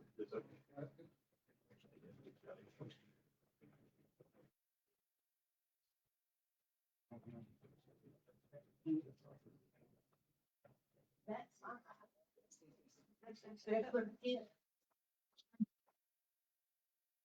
Okay, I'm Becky Morris, I'm with the library, and I appreciate y'all listening to me this evening. Always not to take too long. I do have some good news, that because of some changes in the way the IMLS, the federal funds was changed and stopped the first of last year. That made a difference in how the state library is handling state aid money in the state of Florida. Because it made changes in that, we thought that we were gonna be cut. So everybody that entered anything into their budget on what they'd be making on state aid, put in a low amount. the amount in which I put into the budget that I thought we was gonna make, I went with the 20,000. But because of the changes and the changes to the state library bank, we were able to get, or we're going to be able to get $80,000 in state aid. And as far as I know, that's the most we've ever got. One of the things is, so 20 is already obligated to the building budget, because that's what I put in. But because of the changes, the change in formula, now Holmes County will get $80,000. So what I'd like to ask is, if there's a possibility, we can use part of that money for maintenance on the library. Because I don't have any outside lights, because we haven't had that for a couple of years. And the hot water heater's out, which I don't know if that matters to y'all, but it's thermostat, thermostats or the, I believe is what it's called to the unit. We need some work done on the yard.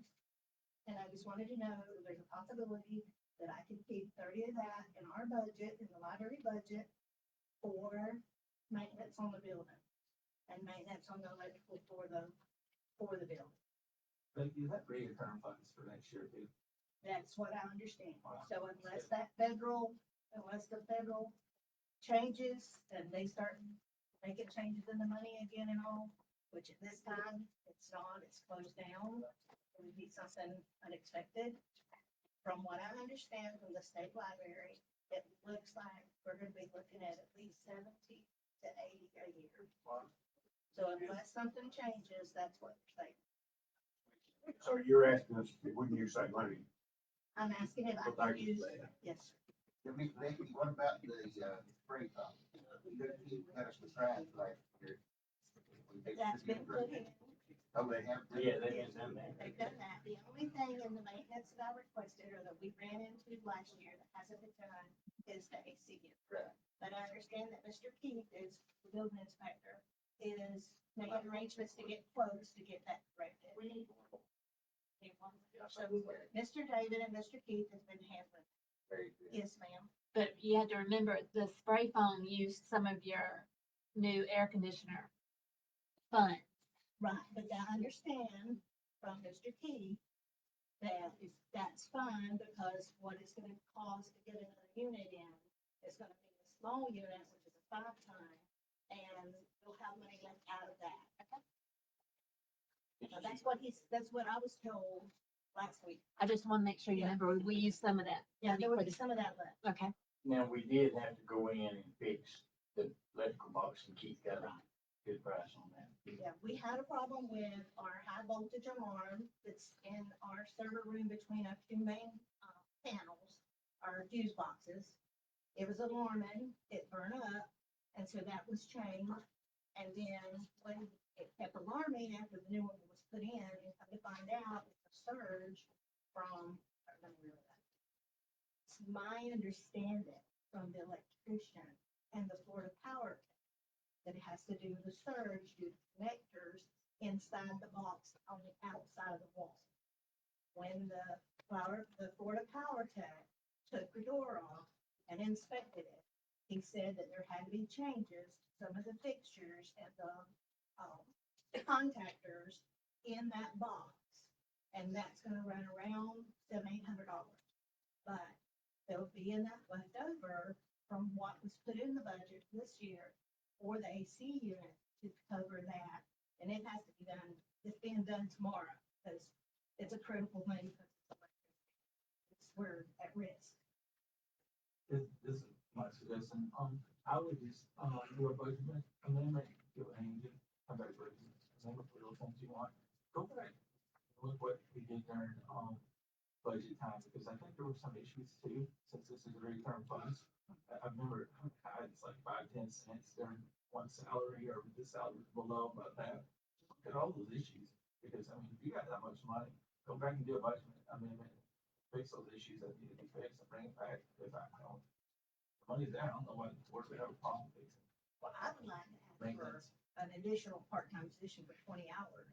That's what I'm saying, you need to get with Mr. Corbin Okay. and then get on that, and just bring the budget amendment back to us at that point, because, I mean, he's your boss, and that's what we're. All right, I That's appreciate that. I just say that's my suggestion, because, I mean, we can't sit up here and say, you know, that they can say, yeah, you can do this, you can do that without looking at the numbers. But that money should be coming at the end of the year. So I'm speaking with him, David, and speaking with Anthony, and see what I can work out. So that you'll have more of an idea of what I'm requesting after that. And just set it to the budget. That's just my suggestion. I mean, that's good. Other board members, yeah. Yeah, just bring it back forward like that. Thank you for this. Thank you, I Mr. appreciate it. Yeah. Thanks, Christine. Thanks, I appreciate it.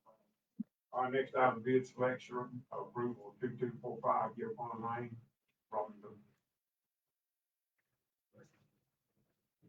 Good evening. This afternoon, we received bids for our house we have on Yukon Lane. I received 3 bids, and the low bidder, the apparent low bidder is Kevin Smith Contracting for $55,400. So I would recommend that the board award the contract to Kevin Smith Contracting amount. Just for the record, can you just go over kind of the improvements? So we're replacing the roof, the windows, all the windows, and the doors. We're removing a couple of trees. And the back deck that is dilapidated. We're replacing the ceiling of the carport, installing a new energy storage range. So, refinishing some cabinets in the kitchen, installing bathroom tile in the bathrooms. And then replacing the lighting in the living room. And Miss Robin, can you tell us what program, because I don't see it on the agenda, The housing. just because it wasn't on. And I was expecting Mr. Terry to be a I make a motion to move forward. Right, basically. I have a motion to move forward with recommendation on Mr. Kevin Smith, 55,000. Are you here second? I'll say.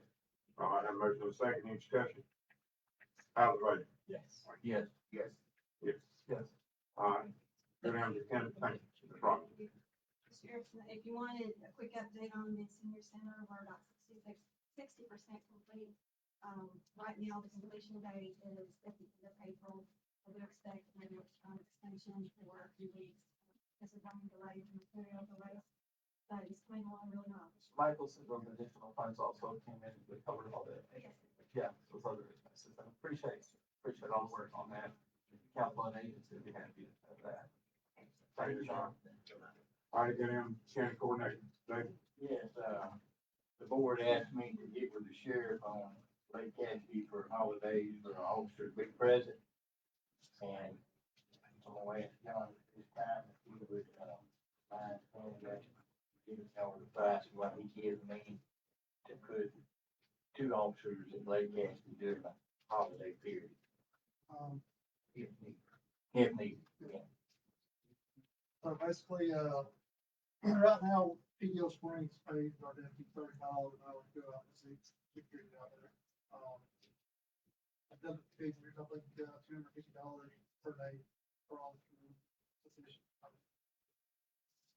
It's really expensive, but, because a lot of the guys don't want to work on their days off, and you gotta entice them, especially when you're out there dealing with most people that. This would be 2 officers staggered. Well, that's what y'all want, 2 officers, basically, we could stagger the times, come in at like, come in at 7, come in a little bit later, like 10, and then work till 6 that night. I'm not advocating for or against, y'all were just asking me to get with the sheriff, so I did. That's what we do at PDO Springs, we kind of stagger them, so both of them are not there at the same time, so we got one covered. David, what is the proposed dates? Well, it'd be the 3 major holidays, which is, that we come up with ourselves, being, Memorial weekend. Memorial Day, Labor Day, and 4th of July. 4th of July. That's a total of $1,500 and $500 per day. Yeah, I mean, Oh, I'm just asking. depends on what days I want them. If y'all want them the whole weekend. That's what I was wondering. or- That's what I'm asking.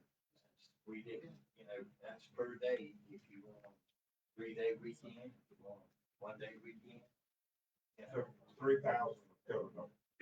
The 3 major holidays, 2 days. Yeah, I have it. Yeah. Holidays. I mean, 4,500. Yeah. Not including Monday. I think you have to go back to work. 3-day weekend. No, those 3 days, those are 3 days, that's what I'm saying. So $6,000 roughly, which is gonna. No, 1,500 per weekend. Exactly, but 3 times. Friday, Saturday, Sunday, Monday. I know the fourth is on Saturday. Yeah. It's on the Saturday. So you look Friday, Saturday. Yeah. Yeah. Angie, you want, Yeah, I just want to remind you, per the board's vote, I did a budget amendment to bring on the Lake Cassidy decal revenue for this service. And so far, we've brought on, $8,800. So there is that money. I think there's been some more decal revenue since then, but so far we brought on $8,000. That was already budgeted. Yes, the board voted to bring on the decal revenue for the law enforcement. Only thing I asked, and I asked Sandy, I've already know the answer to this, how would y'all prefer them get paid, from the county? Or would you cut the check to sheriff's office? Because what I do on details, I pay them the straight hourly, pay, $10.99. You saying that we would pay what's approved, we pay you, That would That worked be out, easier, yeah. yeah. that'd be easy. yeah, The easiest for me is for them.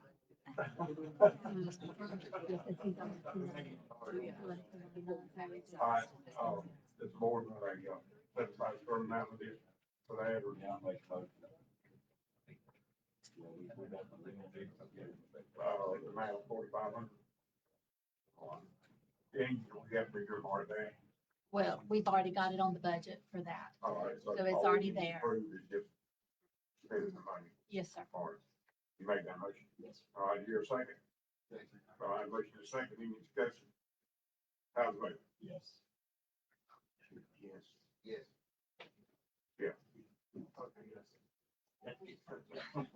You know, you got Dave down here. You were saying that. Okay, and I got a couple of people here to help me with this.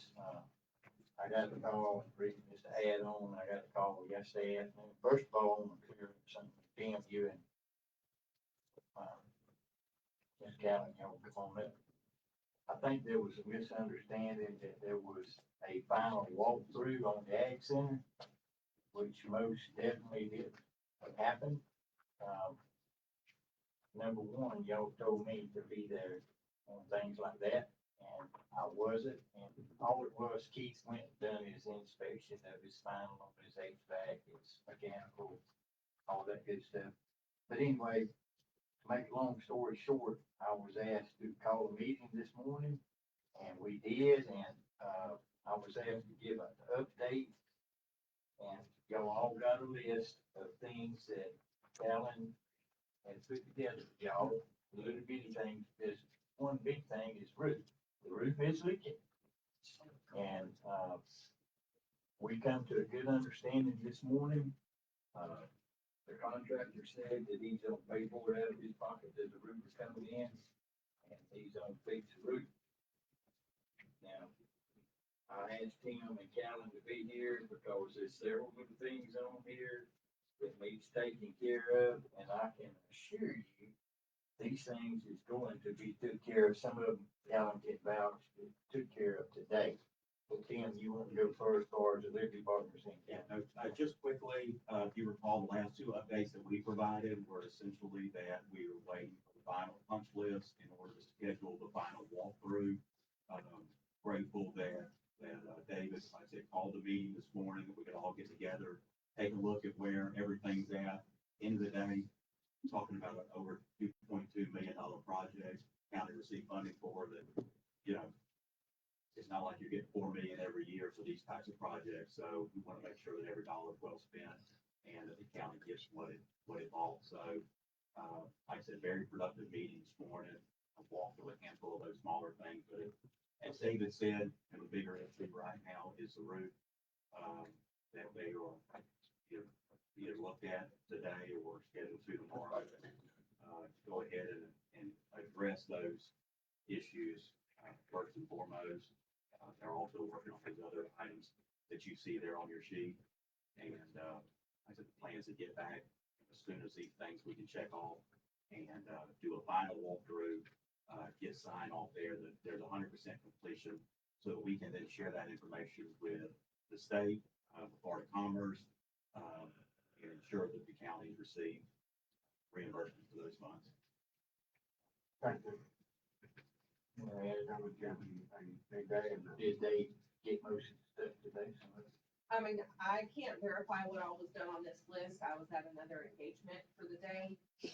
I can, visually evaluate these things, but I'm the county extension agent. I do not have a background in construction. I do not have a background in engineering, so I can tell you when the stains in the roof and the water quits coming in. I can't tell you if everything up in the insulation and the ceiling and, you know, there's water damage there. So those are things that I think our CEI is gonna have to come into play with. And that's gonna be very important. And then, besides the roof, you know, and a few of these other things, some of these things are come up from day to day. You know, we realize this door doesn't latch properly or those sorts of things. Which all of those that I'm aware of right now are on this list. But those are small reoccurring things that pop up from here to there. And I contact, Dewberry and the contractor, and they usually send somebody out, to fix those small things. I think the focus right now needs to be on the roof. And I think we need to have major rain events before we sign off on that, not just a sprinkler on the roof, because we need to make sure this is correct. If any one of us built a house and the roof leaked, we wouldn't pay the contractor until it's completely fixed. And I think that we need to do our due diligence with this funding and make sure that it's 100% correct before we sign up on that completion. Tim, I just want to say thank you. And then again, just for the board's clarification, your boss, Jennifer, had reached out to me this week and discussion. It was just more like an oversight because you guys have overseen this whole project, and financial burden of it, what's going out, what's coming in. I just want to say thank you for that. I think I talked to John, Mr. Sims over there, and I believe Dewberry is going to do the final inspection along with our chief, David, told me the building inspector too. I hear all hands on deck. Yeah, and that kind of takes the reliability off you, and I Yeah, completely I'm not understand doing where my you're coming from. very best, Yeah. but this is not my forte. So I think, and I know that talking to Mr. Sims, I think they already have a contractor that's gonna come out today or tomorrow that started looking at the leak, trying to verify that. I think it's gonna be really great, but I just want to say thank you for everything. You guys are As y'all see, it's a beautiful building. Yeah. It's a fantastic asset. And there's a lot of little things you can look at, at some point, it is, like John said, it's gonna stop being a warranty, it's gonna be on the county, and we understand that. I want the board to know that there is a good understanding now between the engineers, myself, and Tim, and Callan, and, all due respect to everybody, yesterday was a bad day. This morning, with David Corbin directly, but, we gotta get this fixed. And there comes a time when you put up, shut up, and get it done. And so that's what we done. And thank y'all for what you done, Calvin, thank you. And thank you, Don. Thank you. If y'all have any questions, just call me. I'm out there every day, all day. It is a Some beautiful, night. it is a beautiful building. That's right. Something to be proud of. We should all be proud of it, but we need to make sure it's gonna last. Thank y'all. Okay, Tim, you wanna, are you guys? yeah. All right, go ahead, I'll call you I got back. one more I'll other thing. call you back. I need to go over, we opened bids, the HVAC, Tim, you might wanna stay stood up. The bids come in today, and Tim, if we got, Dane, you got them? Very much as I can. Sorry, we gotta bring it in. We only had one bidder today on the HVAC. What facility is it for? This is for the EMS building, and, I got John here to answer any questions. As soon as she brings me the bid package, I'll read it, let the lawyer look at it.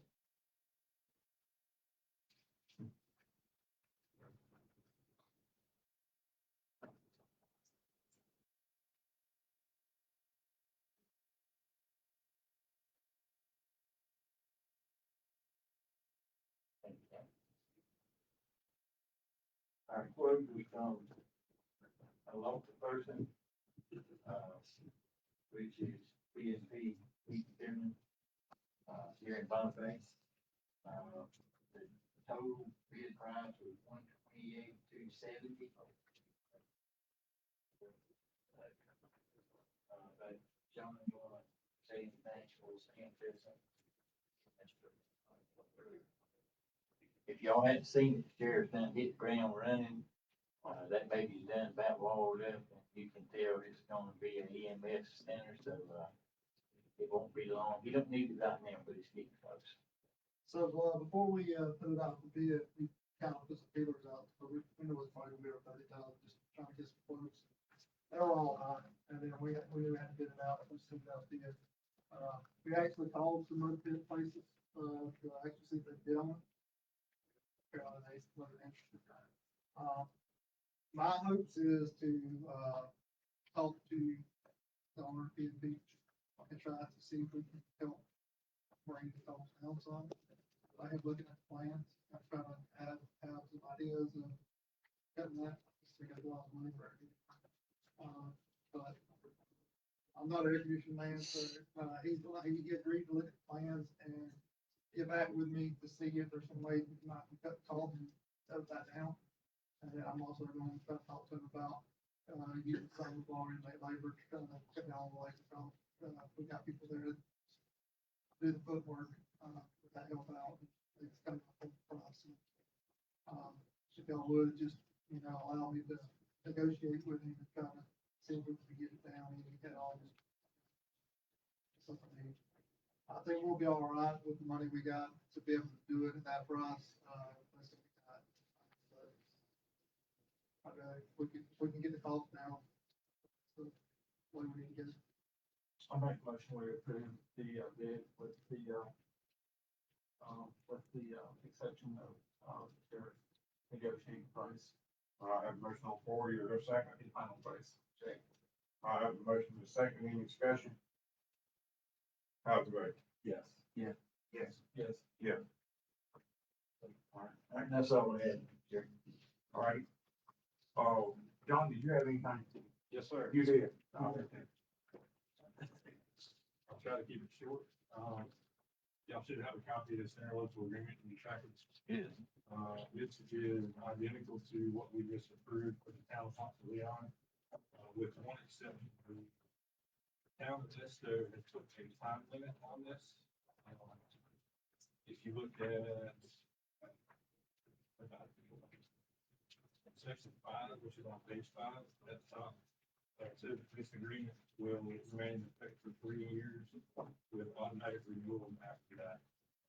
The town, at least from our, from their attorney, they plan to stand up their own planning department within the next 3 years. If it doesn't happen within 3 years, it's automatically renewed simply that. Whenever they stand up their own planning department, they will notify you that this. So, I'm just requesting approval on this and then chairman sign it. The town has already approved this. I see their signature on the back. There, your motion to conclude this interlocal agreement with town of Edisto. So, exactly. I have a motion to second, any discussion? Yes. So how's compensation being paid? So it's, the fee, basically what we're doing now, the fees are paid to the county. The county pays us through our contract and we provide the service to the county. So the county collects all the planning fees. They also pay for all the planning services. So there's no money lost at that point. I don't think you're making money on your planning fees right now, but other than that, you're not losing more. That's what I meant. We're not losing any additional funding. We're already doing this. It's just, the state was asked to do this. Eventually, I hope to bring you 2 more of these, one for the town of Noma and one for the town of West. We essentially do this already. Yeah, I know. Handshake or, some Yeah, I know. negotiated deal is not, in writing. So that's the whole purpose, just to put this on the books. You're just not collecting the finance fees. We still collect planning fees for those. Okay, so those municipalities. We just, That was my question. All right, any more discussion? and I say we, the county collects. We- Yeah.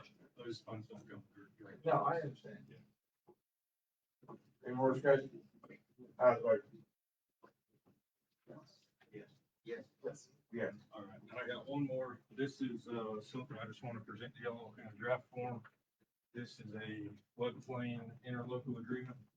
The one that you have, or that I'm handing you is for Westville. But eventually we need one for each of the towns, including Bonneville as it is. Yeah, get that. So,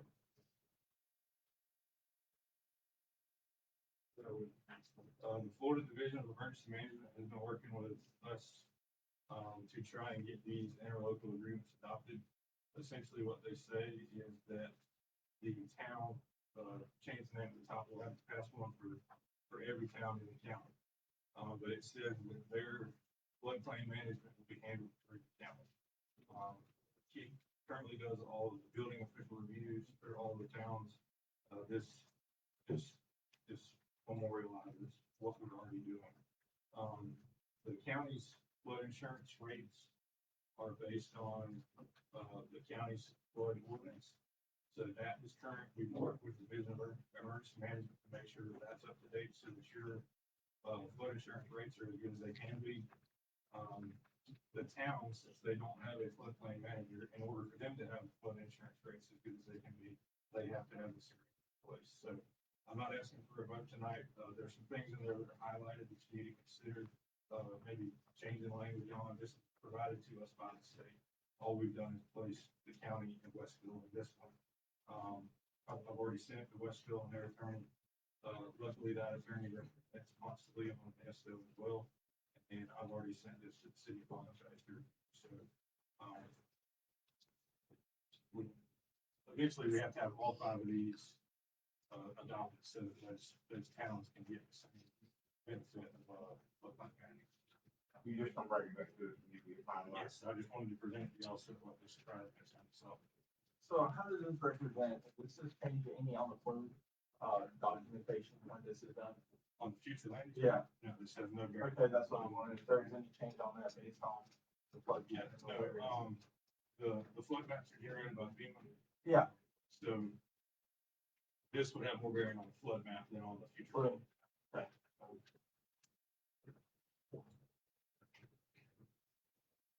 All right, thank you, John.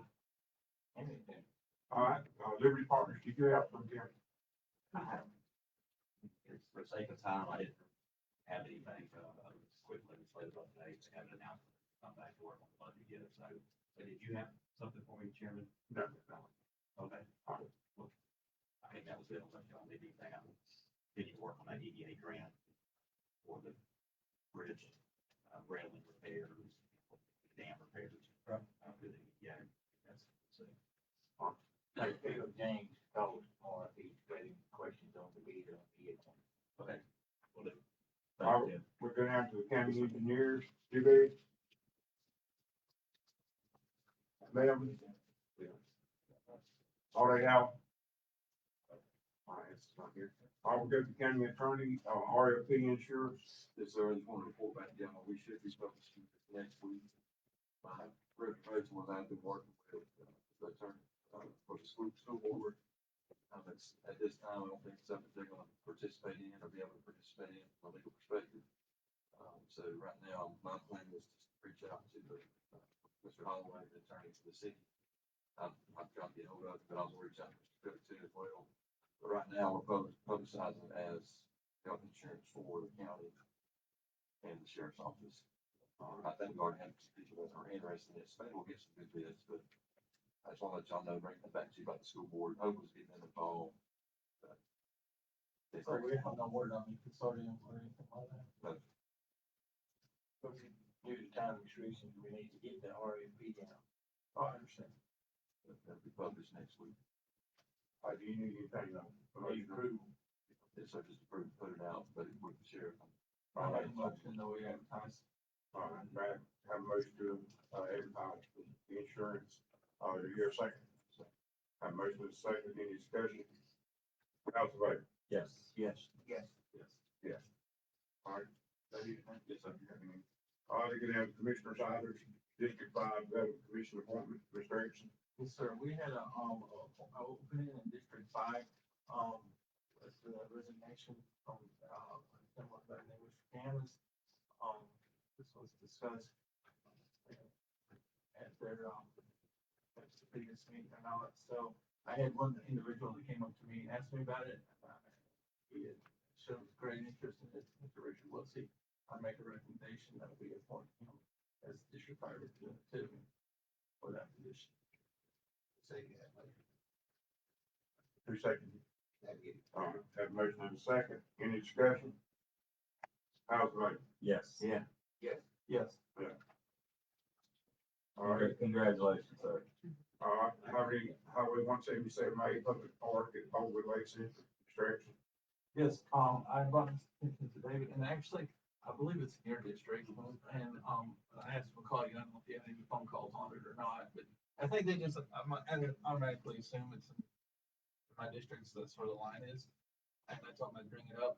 One of the problems is it's just sort of bad down there. And I've had a lot of people ask, what can we do to make it better? I know one of the problems we're running into that we don't have a well. Or our wells went out and we can't utilize those bathrooms. And I think those bathrooms are just totally boarded up now because they've been destroyed. And I told him I'd bring it up. I think some of them's called you, maybe. I don't know. Yeah, we got, I think Rich Grover's got, with the sheriff, I think we already started. Did I make it quickly, but hey, Yeah. it's another thing I've added today. We got the park and rec director over, Mr. Stafford went over, and thank you, Mr. Stafford, for going and, cause I had to walk through the day since. Then I went over, the sheriff is sending a crew tomorrow, the pressure washer, and we gonna clean everything up.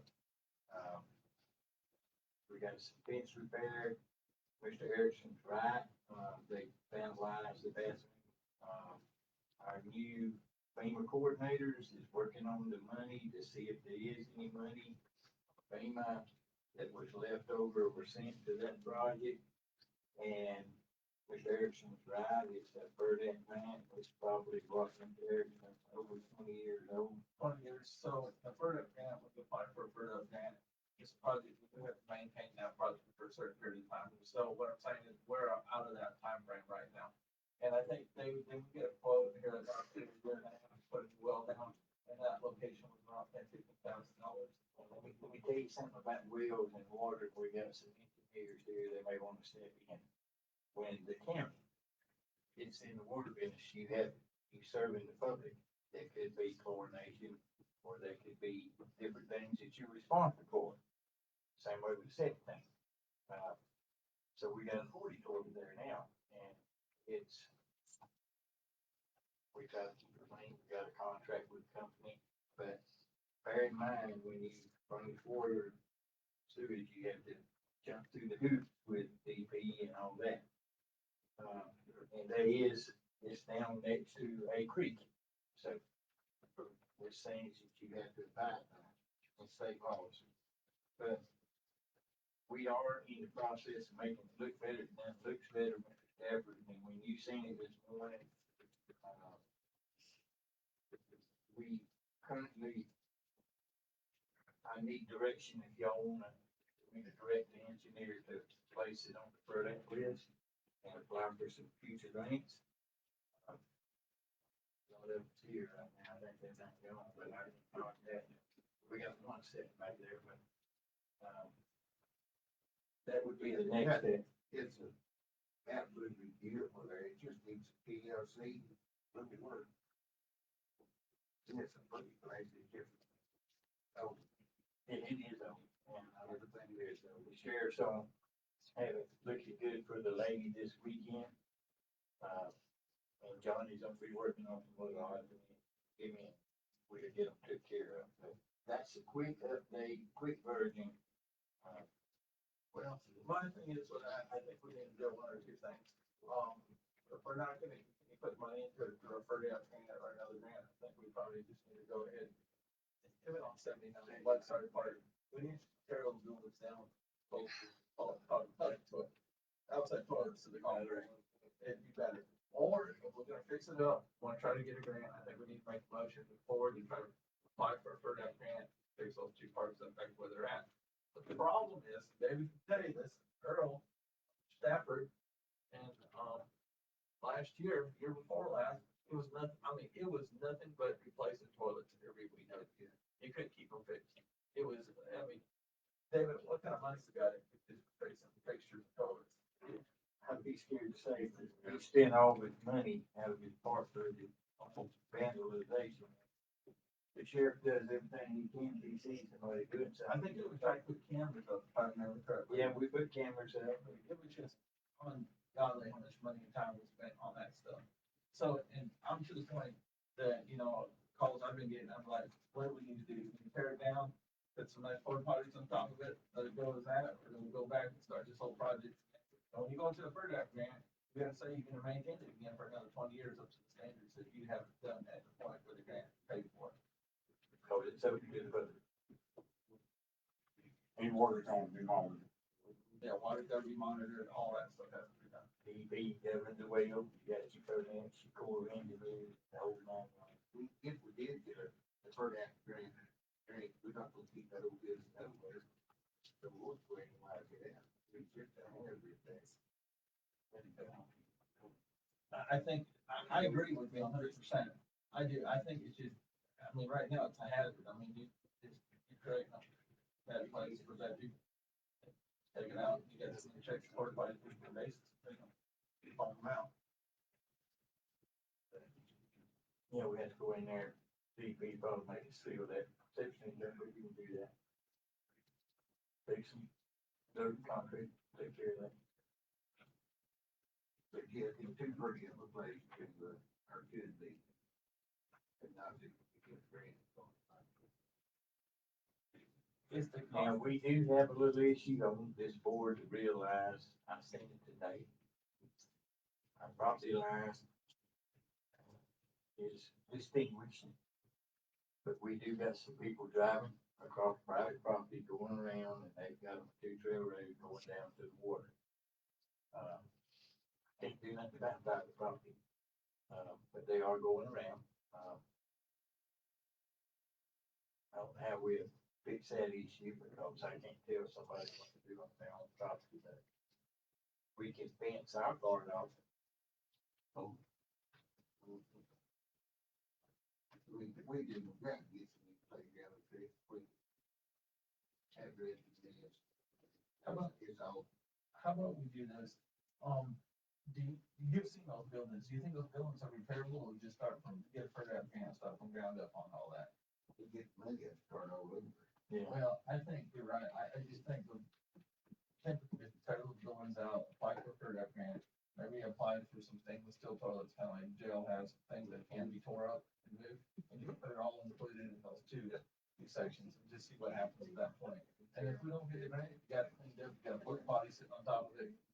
That's something. Yeah. Well, the first thing I gotta do, I gotta get the engineer go out and design it, then we gotta apply, then you gotta wait for the cycle.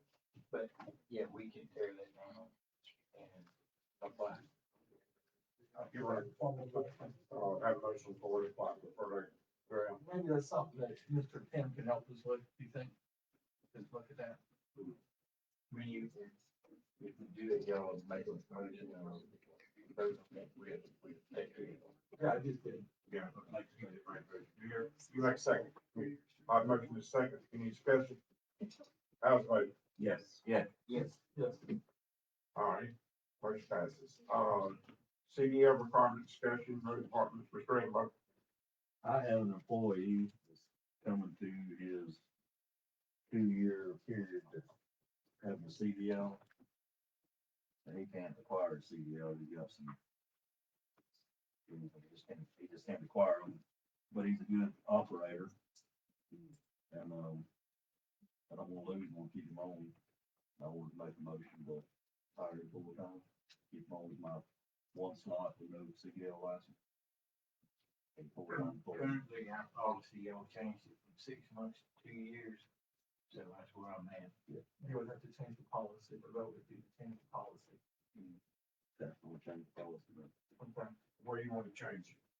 I tell you what. Indefinite? it's indefinite, but let that be, he each district's choice, you know, if they wanna hire, if they wanna fill that slot with with an operator without CDL, that one slot, or if they want, that's their choice, if they wanna wait it out and get a CDL.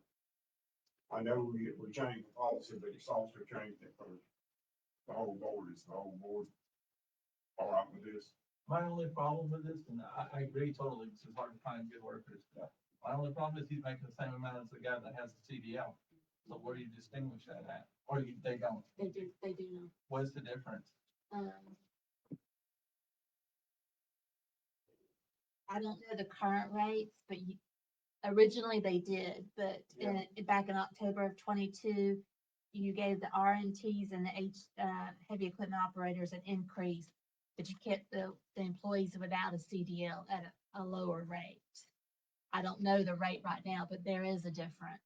But during that time, I guess he would just be grandfathered in because he had the 3% raise at the time, so I mean, I don't know if there's that big of a difference, you know, but I guess hiring on would be, a new person being hired on, there would be a difference. So it would be I don't remember what we did that. What is a hiring on rate for a non-CDL employee? 1563. 1563? Correct. And how much is it for a guy that has a CDL? 1563. So it's the same price. And you can actually, there's a little bit of difference. And that's some of the things that employees have talked to me, because they've heard this, they just don't, they feel like they got the credentials, and you got an individual coming on without the credentials. I'm just. He's already been on, he's coming to. I know, but that was the whole purpose of the 2-year probation period. Like I say, it's totally up to each district, if they wanna fill that slot with CDL driver, or if they wanna leave it just for operators. We're in Holmes County, we've got some people here, that's good operators, they just cannot acquire the test to pass the test.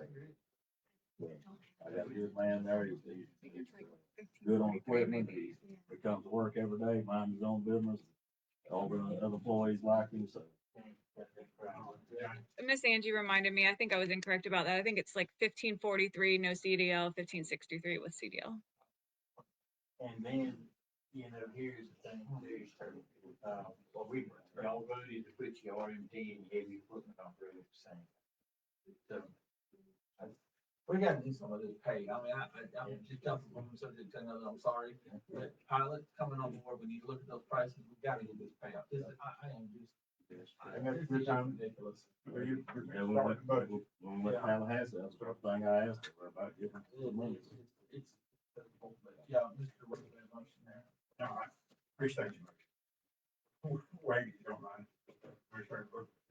Make a motion to, Mayor, make a full-time hire for non-CDL driver, non-CDL license holder. And we'll change the policy. Changes the policy, yes. That policy change for non-CDL. And like I say, it's total discretion for each district, if that's up to the commissioner, if they wanna keep that slot for a CDL driver, or if they got a good operator, they wanna hire full-time, totally up to them. Commissioner, recommend is one per district. One per district, yes. Make sure. All right, I have a motion on the floor to your second. And then, is there a difference in pay? I guess we just need that for clarification of the record. You said 20% difference. Now, he continued to make what he's making now. Yeah. Oh, yeah, he's grandfathered in. I'll be the same for new people, but. Yeah. Have a motion and a second. Any discussion? How's the vote? Yes. Yeah. Yes. Yes. All right, we'll go down to Lake Cassidy passes, Commissioner Staff. Thank you, Mr. Chairman. As y'all know, our packet has been on sale since probably the middle of January. We've had 4 out-of-state passes sold. So I'd like to ask the board in the form of a motion, let's end the out-of-state sale, take the 46 passes, or give staff permission to order 46 in-state passes. And that'll keep our quota at 40. Cease and out-of-state. We've got a lot of demand for passes still, and there's no sense holding on to them passes. Right today. All right, I have a motion in a second. Any discussion? Yeah, I do. I think we need to leave those out of state the way they are. And the reason why I'm saying this, I got with Jane and I pulled some numbers. I think we should just get some more in-state passes, just get some more in-state with out-of-state loan. The reason why is I thought about this and I called Jane and I said, Jane, how many of these were duplicate? There's 180 people that purchase these passes. Because the 180 people purchase duplicate passes. So right now you got 180 people. You don't have 400. Do you see what I'm saying? Some of them don't too. Some about 4. I talked to a guy the other day about 4.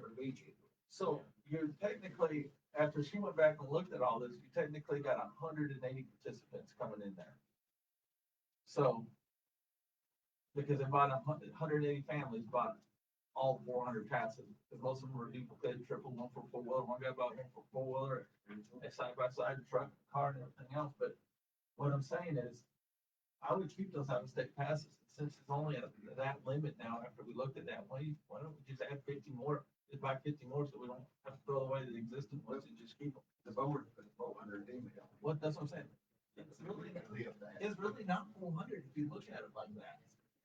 It's, 400 K. It's only 180 people that purchased the 400 passes. We just purchased 400 tanks. I mean, one guy goes down there, he said, I go down there, my son, and my four-wheeler, and he said, I bought 4 passes. And I bought it so I can drive whatever I want to drive down there. And I went back and looked at the paperwork. Yeah, it's correct. I mean, he bought one for a car, a truck, and I don't know why, because I guess he don't want to remove them, pull them off. So for him and his family, he bought 4 passes. So I mean, Well, our agreement says you gotta have that decal in your rear window. but I guess you'll find out when the holiday hits, how many of those passes they brought out to friends and family, because there's no controlling that either. So I don't know. I'll have a motion in a second on the board. Any more discussion? How's the vote? Yes. Yes, So you're gonna get away from out-of-state passes? we are. So if there's a veteran that lives in Hartford that wants to come down here, you're not gonna be able to get one. But he said it's cheap. Well, I'm just saying, I just want to put somebody else, offer one for that kind of price, that's what I'm saying. I'd rather just buy 50 more. I'd rather have them out of each state people. Yeah, I just buy 50 more in state instead of getting rid of the other state, because they're there, if somebody wants them, out of place. Yeah, they take that out. How's the vote? No. Yes. All right, if nothing else, I get ready to adjourn. Yes. Three times.